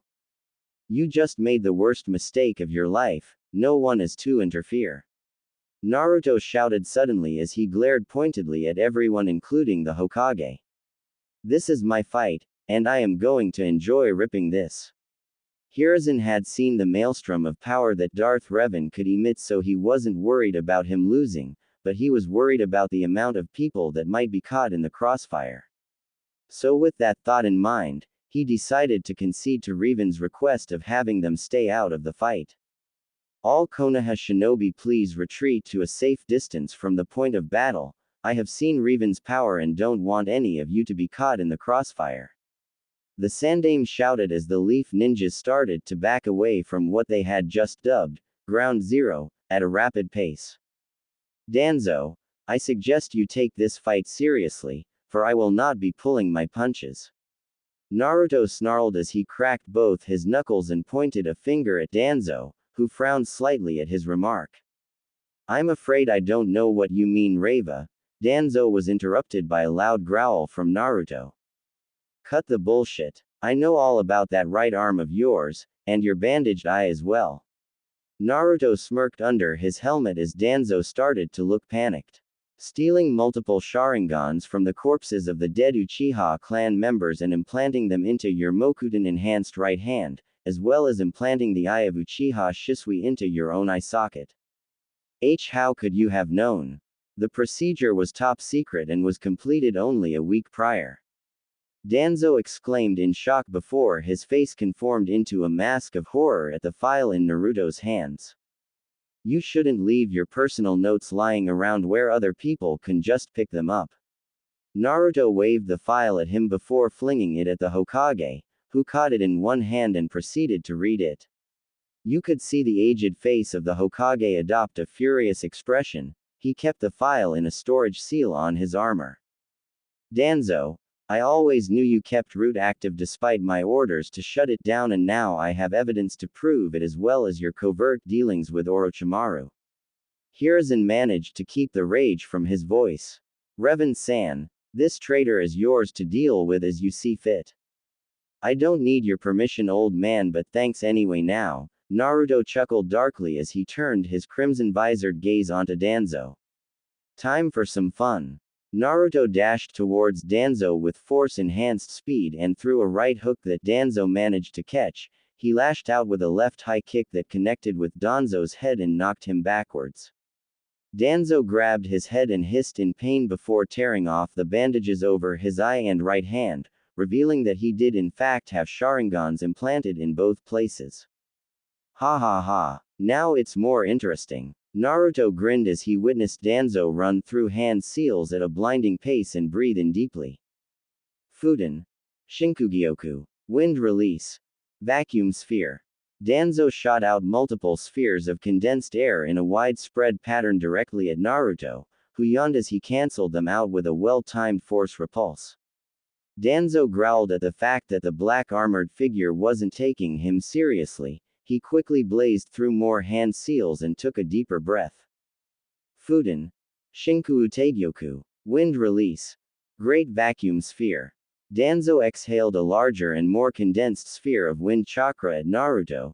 The sphere was easily redirected into a random building by the force. Danzo gritted his teeth before snapping his fingers and summoning the entirety of his root division. Let's see how you fare against my elite soldiers. I thought you'd never ask. Naruto shouted in glee as he engaged several root ninjas in taijutsu. It was a breeze for him thanks to his force awareness. He ducked under a straight jab before leaping over a leg sweep. He flipped over a root member and force pushed him into the ground. Naruto sidestepped a downward slash of a tanto and grabbed the wrist of its wielder before crushing it and flinging the guy into his comrade. Is this all your elite soldiers got? Boring. All root members engage the target immediately.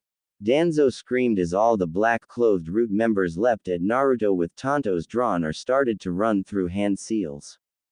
Kaden. Gukaku no Jutsu. Fire Release. Grand Fireball Technique. Naruto destroyed the fireball through the force as he force flipped over several root members and decapitated them with a tanto he liberated. Naruto landed with a force stomp that sent the root around him flying away. He lashed out with both arms and grabbed two root ninjas by the head. Seikatsu Heisui. Life Drain. Everyone watched on in a state of semi-awe and semi-disgust as both root members started to age before crumbling into dust. Danzo started to sweat upon seeing that. If this stranger could do that so easily, what else could he do? Sweden. Teppadama. Water Release. Gunshot. Several giant balls of water were launched at Naruto, who experienced a sense of deja vu as he froze them in midair and they fell back onto the ground as puddles. Naruto blocked a horizontal slash using his stolen tanto and force pushed the root member away before twisting his body to avoid a hail of kunai and shuriken. He backflipped several paces and threw the tanto with a force-enhanced fling that caused it to impale through several root shinobi at once. Ninpu. Choju Giga. Ninja Art. Super Beast Imitation Picture. Naruto turned to see a young root boy launch several ink lions out of a scroll and towards him. He raised an unseen eyebrow at the kid's technique since he hadn't seen something like that before. He used the force to launch a barrage of kunai at the ink beasts that quickly dissolved back into ink upon impact. Naruto suddenly felt his limbs being restrained and looked down to see multiple ink snakes binding his hands and legs. Very good boy. Using the lions as a distraction so you could capture me using your ink snakes, too bad I'm your opponent. Naruto used a quick force repulse to blow the ink snakes to pieces and force pulled the young boy to him and knocked him out with a quick chop to the neck. He tossed the boy to the side and dodged several smaller balls of fire and wind. It seemed Danzo had finally joined in the fight as well. Danzo fumed that his surprise attack had missed. He was so sure that the young root boy would have distracted him, but it was like Revan had eyes in the back of his head. Naruto force grabbed two root ninjas and slammed them into each other before launching their unconscious bodies like missiles at their comrades. He leapt out of the way of a lightning bolt before having to dodge several spheres of lightning being flung at him. Lightning. Naruto roared as his forearms were once again covered in dancing purplish blue lightning. He shot forks of this purple lightning in as he danced through the group of root shinobi. Those that were hit by the technique immediately dropped to the ground smoking with the lightning arcing all over their bodies. Naruto force leapt up into the air as he charged a large amount of force energy into his hands. Suin Ryaku Kaminari Hu. Twin Force Lightning Cannons. Naruto launched two huge beams of purplish lightning straight down into the group of root shinobi. The beams impacted onto the ground and exploded in a dome of crackling purple lightning. Most of the root ninjas now lay smoking and dead on the cold concrete pavement they once stood on. Naruto landed in a crouch before turning to face Danzo. Just you and me left, Shimura Danzo. No, it's just me, Revan. Fuden. Shinku Renpa. Wind Release. Vacuum Serial Waves. Danzo shot out multiple blades of wind in random angles that sped towards Naruto, who force leapt above them as Danzo smirked and finished the hand seals he had been performing. Doden. Doryuso. Earth Release. Rising Stone Spears. Naruto cursed as he didn't have enough time to charge a strong enough force repulse. He quickly unsealed both his lightsabers and ignited them. All present ninjas felt their eyes widen upon seeing the two weapons that resembled the Nadime's Raijin but looked more elegant in comparison. The lightsabers hummed as he weaved a defensive shield with them. The incoming stone spears were cut into tiny pieces as Naruto landed on his feet again. I can't believe you forced me to reveal my weapons, Naruto growled as the hiss of water evaporating upon contact with the glowing beam could be heard across the battlefield. Where did you acquire those weapons? Danzo demanded as he eyed the two glowing weapons in Naruto's hands. That won't matter to you since you wouldn't be alive long enough to care. Naruto force dashed and swung both lightsabers as he passed Danzo. He turned around and was shocked at what he saw. He had been expecting Danzo to have been cut in half completely, but instead was met with the sight of Danzo's body fading away before reappearing completely fine. What the hell? Now you see how futile your efforts are against the might of the Sharingan. Danzo exclaimed, but Naruto ignored him and instead noticed that an eye on his arm had closed. So this is the famed Izanagi that allows the user to bend the line between reality and illusion within a small space around him at the cost of losing the sight of that eye forever. Naruto growled lowly after recalling what it was he had read in the file. You just got a lot more irritating to kill. Kuchio's no jutsu. Baku. Summoning technique. Baku. Danzo slammed his palm onto the ground and a giant seal matrix appeared before a huge column of smoke enveloped the area, causing Naruto to leap up onto a nearby rooftop. When the smoke cleared, it showed a giant elephant-like creature that was black in color with several white markings located on its body. An elephant version of you. Naruto pointed out with amusement, since the elephant thing wore bandages around its head like Danzo had. Danzo ignored the jab as he performed hand seals yet again and breathed in. Fuden. Shinku Renpa. Danzo shouted as multiple blades of wind sped at Naruto yet again. However, as he was about to jump clear, he felt a huge suction pulling him towards the attack. Naruto saw that the summon had opened its mouth and was sucking him towards the Danzo and the oncoming wind blades. He quickly launched a force push straight down its throat, causing it to choke. Now free of the suction, Naruto used a force push to propel him out of the way just as the attack shot past him. Naruto's lightsabers flashed through the darkness of the rain as he spun them while sprinting towards the summon, and with several quick strokes caused it to dispel. Without wasting time, Naruto flicked his wrist and sent Ten no Kage in a spinning arc that caught Danzo off guard and sliced him in half yet again. Naruto frowned as he re-caught his lightsaber, since Danzo had once again used Izanagi to escape death. Suiden. Suiryuden no Jutsu. Water release. Water dragon projectile technique. Danzo created a huge dragon of water out of the falling rain and sent it straight at Naruto, who caught it through the force and redirected it back to him. Danzo ran through more hand seals and slammed both palms onto the ground. Doden. Doryuheki. Earth release. Earth-style wall. A giant slab of rock emerged from the ground in time to block the water dragon that crashed harmlessly against it. Naruto smirked under the helmet as he used the force to topple the giant wall onto Danzo, but he just used Izanagi to escape again. I really need to get rid of all those Sharingans, Naruto muttered to himself before an idea occurred to him. I have to take out both his arm and left eye in one shot, since he could just use Izanagi to nullify the damage if I target one of them only. Suiden. Daibakufu no Jutsu. Great waterfall technique. The rain around Danzo began to collect together and rose several meters above his head before crashing back down towards Naruto like a waterfall. Naruto smirked as this was the chance to initiate his plan. He formed a cage bushin and had it take his place while he hid in the shadows of a nearby alley. The clone used the force to leap to safety on a lamppost before he raised his hand and force pulled Danzo towards itself. Danzo struggled to stop his flight but failed to do so. He started forming hand seals in midair before releasing a stream of wind that shifted his trajectory. The clone dashed towards him with force energy gathering around itself. Danzo started to perform hand seals and was focused on the clone.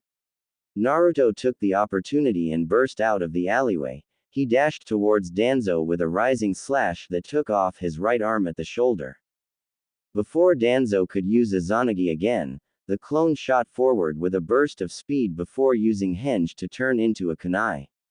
The now hanged clone soared towards Danzo and stabbed him right in the eye. Naruto used the kunai to pry out the Sharingan that was in the socket. Warning: torture scene, not for those with weak constitutions. Please skip to next line if you don't want to read. Game over Danzo. Naruto growled menacingly as he crushed the eyeball with his gloved hand and incinerated each eye in the severed arm with a tap of Shinku no Kage's blade. Naruto then carefully cauterized the bleeding eye socket by pushing his lightsaber slightly into the hole, all the while smirking at Danzo's screams of pain. The watching ninjas all started to advance slightly so as to get a better look of what was happening. Hiruzen sighed as he listened to his ex-friend's cries. "Don't worry, Danzo-chan, there's plenty more to come." Naruto chuckled darkly as he hauled Danzo up by the scruff of his shirt and slammed him into the wall of a building. He then had his clone gather 3 tantos from the ground before impaling him on the wall through his left palm and each foot. Danzo now hung in a crucified position on the wall.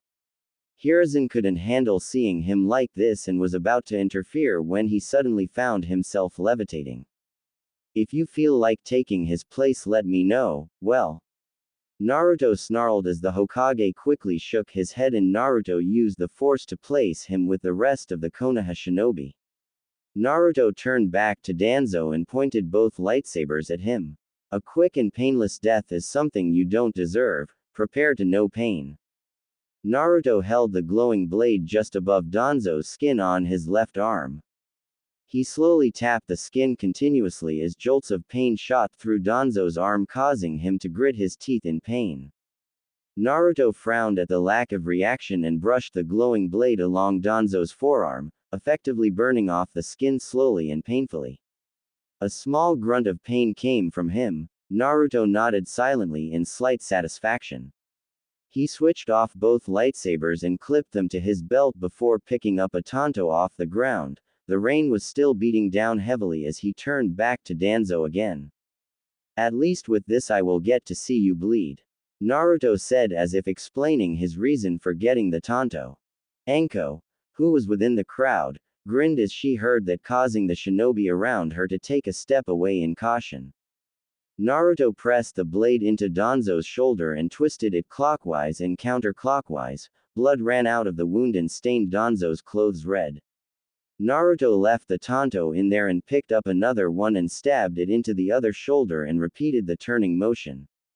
"You know, Danzo, I feel like a magician stabbing swords into his assistant inside the box. Except you aren't in the box and these swords aren't made of rubber."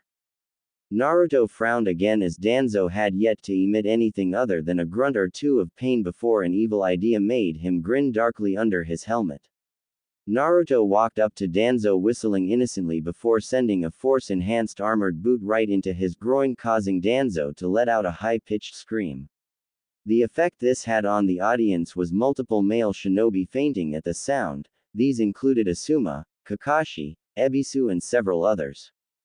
"Ooh, that was evil, Naru-kun, do it again." Kyuubi snickered inside his mind, causing Naruto to let out a dark laugh. "I got a better idea." Naruto reignited Shinku no Kage, and pointed it at Danzo's damaged privates. He let a dark grin spread across his face yet again at Danzo's pale face. Naruto brushed the tip of the lightsaber against his groin, causing Danzo to scream out a stream of vulgarities. Naruto just moved it along the area, slowly burning the skin off Danzo's organs, and relished in the agonized screams being emitted from the man. Every remaining conscious man in the area winced and covered their privates in sympathy, even the Sandaime did so. "Ha ha ha, finally the screams I have been waiting for. I just realized you won't be needing this anymore." Naruto swung his lightsaber and completely burned off Danzo's privates with an insane laugh that caused Kyuubi and Anko to get aroused. Danzo's throat was hoarse from screaming so loud continuously. The lightsaber hummed as Naruto swung it again and cut off the left arm this time. Naruto kept his lightsaber again before placing a hand on Danzo's right leg. "How would you like to know how it feels like to lose all life within a limb?"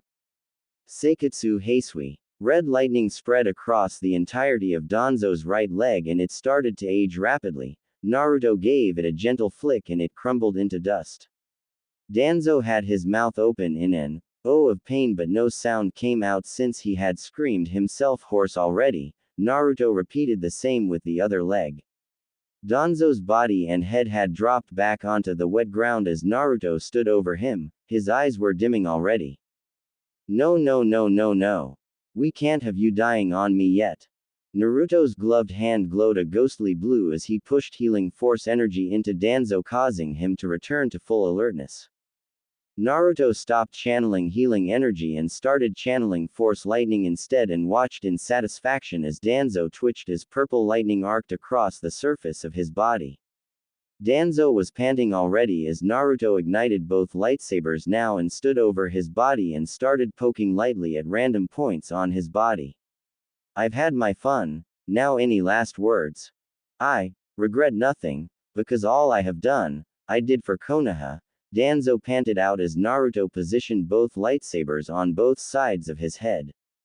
Yee and I'm Santa Claus.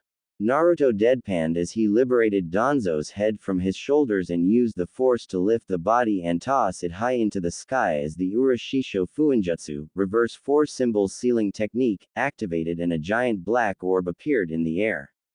And that's the end of that. Unfortunately it isn't Revan-san. Hiruzen coughed politely as he addressed the force user, who turned towards him. We still have the matter of Kushina's whereabouts to discuss. She is safe with me. Naruto replied simply. Where is that exactly? Hiruzen asked. For what reason do I have to tell you? Naruto answered with his own question. Kushina is a ninja of Konohagakure no Sato and as Hokage it is my responsibility to make sure of her safety. Hiruzen replied calmly, but that was the wrong thing to say. What? So where was your so-called responsibility when you searched the battlefield after the Kyuubi's rampage for the dead? Didn't her missing body ring any alarm bells in your old head? Well, tell me. Naruto's voice had taken on a demonic tinge again, causing the old cage to sweat slightly. Why should I reveal any information to you? And who are you that you go so far just for the sake of Kushina? Hiruzen countered, causing Naruto to flinch back slightly. My identity is none of your concern and I would go this far for her because she is someone precious to me. Naruto replied in a softer tone due to the abrupt change in topic. As Sandaime Hokage of the village of Konohagakure no Sato, I cannot allow you to take one of our shinobi away. Hiruzen told him. Even if I am the only one who could possibly heal her? Naruto asked as he folded his arms across his chest. What do you mean by that? Hiruzen narrowed his eyes at the armored figure of Darth Revan. Exactly what I said and that I know you read within the file I threw at you. Danzo has been trying all forms of medical ninjutsu and normal medical means, but he still didn't succeed in bringing her back to consciousness. What makes you think you could do it? Naruto pointed out bluntly, causing the old Hokage to flinch slightly. I promise you that no harm shall come to her and she will be fine in no time. Ninjas don't honor their promises. Hiruzen glared at him. Well, I'm not a ninja, am I? Naruto chuckled as he force leapt away and the Konoha shinobi started to crowd their leader. Hokage-sama, should we pursue him? Ebisu asked as he adjusted his shades. We can't let him get away with Minato-sensei's wife. Kakashi shouted and was about to give chase when Hiruzen placed an aged hand on his shoulder. Let him leave, Kakashi, he told the ex-Anbu captain. But Hokage-sama, he has Kushina. Kakashi pleaded with the Hokage, who looked at him apologetically. I know, Kakashi, but what can you really do against a guy who waltzed into our village and practically took down our entire ninja force en route by himself? The Sandaime sighed as he saw the defeated look in Kakashi's exposed eye. Don't worry about it too much. If Revan-san was doing all that for Kushina in the first place, what makes you think he will hurt her? I guess you're right, Hokage-sama. If you need me for anything, you know where to find me. Kakashi drawled in his laid-back voice once again before vanishing in a shunshin body flicker. Unknown to the crowd, there was actually two people who had sighed in relief when they heard the Hokage give the order to not pursue Darth Revan. I'm glad that Hokage-sama didn't give the order to pursue Naru-kun. I can't believe that Danzo Tem was holding Kushina-chan this entire time. Too bad Naru-kun got to him first. I would have liked a turn at torturing that old bastard, and how dare he desecrate my clan's dead like that. At least Naru-kun gave him what he deserved. Didn't know Naru-kun had such a sadistic side to him. Mikoto thought since she had recognized the power maelstrom as Naruto's immediately and had went to find him. I don't know why, but I feel relieved that Naruto-kun was able to escape without interference. After witnessing his power firsthand, I don't think anyone can stand against him. And those energy blades that he wielded were able to slice through everything like a hot knife through butter. They even cauterize the area they pass over. Yugo drooled mentally at the prospect of handling such an elegant and deadly weapon. And further unknown to everybody else, since they were too engrossed in the fight, a certain raven-haired, raven-eyed young boy had witnessed the entire scene as well with an awestruck expression. Who was that armored shinobi? I heard them refer to him as Darth Revan. I can't believe he just took on the entire Konoha ninja force and walked away almost untouched. I doubt even Itachi could do that. I must find him and ask him how did he manage to obtain such power. Sasuke thought as he made his way out of the hiding spot and back home. And even further yet unknown, since he was an expert spy, a plant-like maw emerged from the trunk of a tree and spilled open to reveal a face that was half white and half black with yellow eyes. Madara-sama won't be happy to hear about this, or maybe he would want us to recruit this Darth Revan person to our cause. Either way, we have to report in. The plant-like man thought to himself before submerging back into the trunk of the tree. Unknown location. Naruto, still in his Darth Revan guise, walked through the doors of an abandoned wooden farmhouse in the middle of a forest in Hi-no-Kuni. He had found this place on his way back to Konoha after he had left Yugo. He informed his Kage Bushin to bring Kushina here so he could heal her. Naruto walked into the bedroom and dismissed the clone within. He quickly sorted out the memories before placing a hand on Kushina's. It might have just been his imagination, but for a second there, he thought that she had squeezed his hand gently. I hope that I will be able to use the force to nudge her back into the realm of consciousness, Naruto thought with a sigh. Koi, I have faith in your abilities with the force. I'm sure everything will be fine. Kyuubi gave him support from within the seal. I guess you're right, arigato Kyuheim.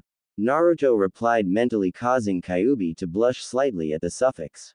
Anytime Naru-koi. Naruto sat down in a chair beside the bed and placed a hand on Kushina's forehead. He steadies his breathing as he started channeling the healing properties of the force into her. He had his other hand holding her wrist, and sure enough, after a few minutes her heart rate had begun to speed up. Naruto smiled slightly as he took a break and brushed aside a few strands of red hair. She looks beautiful even just lying there on the bed, Naruto thought absently before he bit his lower lip. Q-chan, is it wrong to be thinking of my own mother in this manner? In normal cases I would assume that it would be, but as you said yourself, you aren't normal. You haven't had a mother figure your entire life, so you just grew independent on yourself. However, now that Kushina is here, you can't view her as anything other than a potential mate, since you have no need for a mother figure in your life any longer. Kyuubi explained before her tone turned teasing. You have my approval if you go after her as a potential mate. If my memory is correct, then Kushina-chan was a vixen in bed, probably a side effect of having me sealed in her. Besides, we demons don't really view any of these things as taboo, plus incest is pretty hot. Thanks Kyuheim. Now I can't get the images of a threesome between me, you and Kushina out of my mind, Naruto thought in reply as a trickle of blood made its way out of his nose. Ooh, nice. Why didn't I think of that? Hey, since I was inside Kushina-chan when you were conceived, does that make me your semi-mother? And since Mei's mother is an Uzumaki, doesn't that make her a distant cousin of yours? Kyuubi pondered out loud in his mind. It's like half your harem is an incestuous relationship. The images just became a foursome. Naruto desperately tried to prevent any more blood loss through his nose. That topic aside, what are you going to do with the root boy that can use pictures to attack? Kyuubi asked in his mind, causing him to turn to the corner of the room, where the boy sat quietly observing him. Do you have a name? Naruto asked the boy. No. Danzo-sama said that we didn't need names because we would never be honored. The boy replied in an emotionless tone, causing Naruto to frown. Well, we can't have you going without a name now, can we? Sai, how do you like that? Naruto said after thinking about it a while. Why did you give me a name? The boy asked in confusion. Well, how else would I be able to address you? A name is much easier to remember, so how about it? Naruto looked kindly at the boy, who seemed to think about it for a while. Alright, Sai. The newly named Sai tested out his new name by saying it a few times. Sai, from what I saw, I think you have a lot of potential to become a great ninja, but you need your emotions if you want to do that. Naruto explained to the boy, who was actually his age. Danzo-sama said that emotions, Sai began but was cut off by Naruto. Forget what Danzo said, I killed him, so his opinion doesn't matter. I gain my strength through my emotions, but you have to be careful that you are the one controlling your emotions and not the other way around. Naruto smiled a little, seeing the boy's face scrunch up in thought. So, emotions can make me stronger if I use them correctly? Sai asked. That's right, now I want you to get some rest. Naruto stood back up from his crouched position before ruffling Sai's hair and walking back to Kushina's room. Naruto sat back down in the chair and started channeling healing force energy into Kushina. For the next few minutes, he felt her shift just as he was about to leave again. He watched intently as he saw her shift again slightly before her eyelids start to flutter and open slowly. He held his breath as she scanned the room in a daze. Kushina groaned as she blinked her eyes before opening them fully to see that she was on a bed in a room. She started to survey the room when her eyes landed on a black armored figure sitting in the chair beside her. Kushina blinked as she looked at the figure. The last thing she remembered was getting impaled by a genjutsu-influenced Kyuubi's claw and then darkness. If this was heaven, then who was this guy? This might sound really strange, but where am I? Kushina asked the strange individual. We are in a wooden shack in the middle of Hai no Kuni. Naruto replied in the metallic tone of Darth Revan. So I'm not dead. Kushina looked confused since she was pretty sure she should have died. You're here talking to me, aren't you? Naruto, his head to the side. I know, but I could have sworn that being impaled by a giant claw usually leads to death, Kushina muttered to herself, but Naruto's sensitive hearing picked it up. You can thank the remnants of Kyuubi's Yuki in your body and the amazing properties of your Uzumaki bloodline for keeping you alive long enough for Danzo to find you. Naruto spat his name out like poison, which made Kushina raise an eyebrow. Danzo Tem kept you hidden away in hopes of you waking up so he could turn you into a mindless soldier under his root division, but you stayed in a comatose state. That definitely sounds like the old war hawk, but how long was I out of it? Kushina asked. It has been roughly 8 years since Kyuubi's attack, and the death of your husband, Naruto informed her, causing her to adopt a sad smile. That long, huh? That means Naruto must be at least 8 years old now, oh Kami. Kushina suddenly exclaimed. I have been absent during the first 8 years of my baby's life. What kind of mother am I? Kushina, please calm down. I just brought you out of your comatose state, so you shouldn't overexert or stress yourself out. Your son is perfectly fine and does not blame you for not being there. Naruto squeezed her shoulder comfortingly as the information seemed to calm the red-haired ex-Jinchuriki down. If what you previously said is true, then how come I am not in Danzo's care at the moment? Kushina glanced around the room as if trying to find any enemies. That's because he's dead, Naruto said simply, causing Kushina to gasp lightly. How did that happen? I found out that he was hiding you from me, so I stormed through Konoha while taking out all the ninjas in my way before demanding the Hokage to give me Danzo. After that, I fought against Danzo Tem and his entire root organization. I defeated all his emotionless troops first before beating him myself and then torturing him before cutting off his head. Naruto told her. You Kushina's mind failed to produce a word that would describe the sure incredulousness of what he had just told her. You waltzed into Konoha, took on almost the entire shinobi force, destroyed Root and defeated Danzo single-handedly without getting injured. That's about right, though I did get a little hungry from expending all that energy. Naruto replied offhandedly. Why? Why did you do all that for me? I don't even know you. Kushina exclaimed in shock. It's who I am. I would go to hell and beat up the damned Shinigami for my precious people, and you do know me, somewhat. Naruto whispered but loud enough for Kushina to hear. Who are you? Kushina asked bluntly. I am known as Darth Revan to most, but to my precious people. Naruto sighed as he removed his helmet, revealing spiky blonde hair, cerulean eyes and 6 whisker marks. I am Namikaze Uzumaki Naruto. Na Naruto. My Soichi. Kushina gasped in shock and couldn't stop the small blush from forming on her face at her son's handsome features. Hi. Hello Ka-san. Naruto gave her a smile.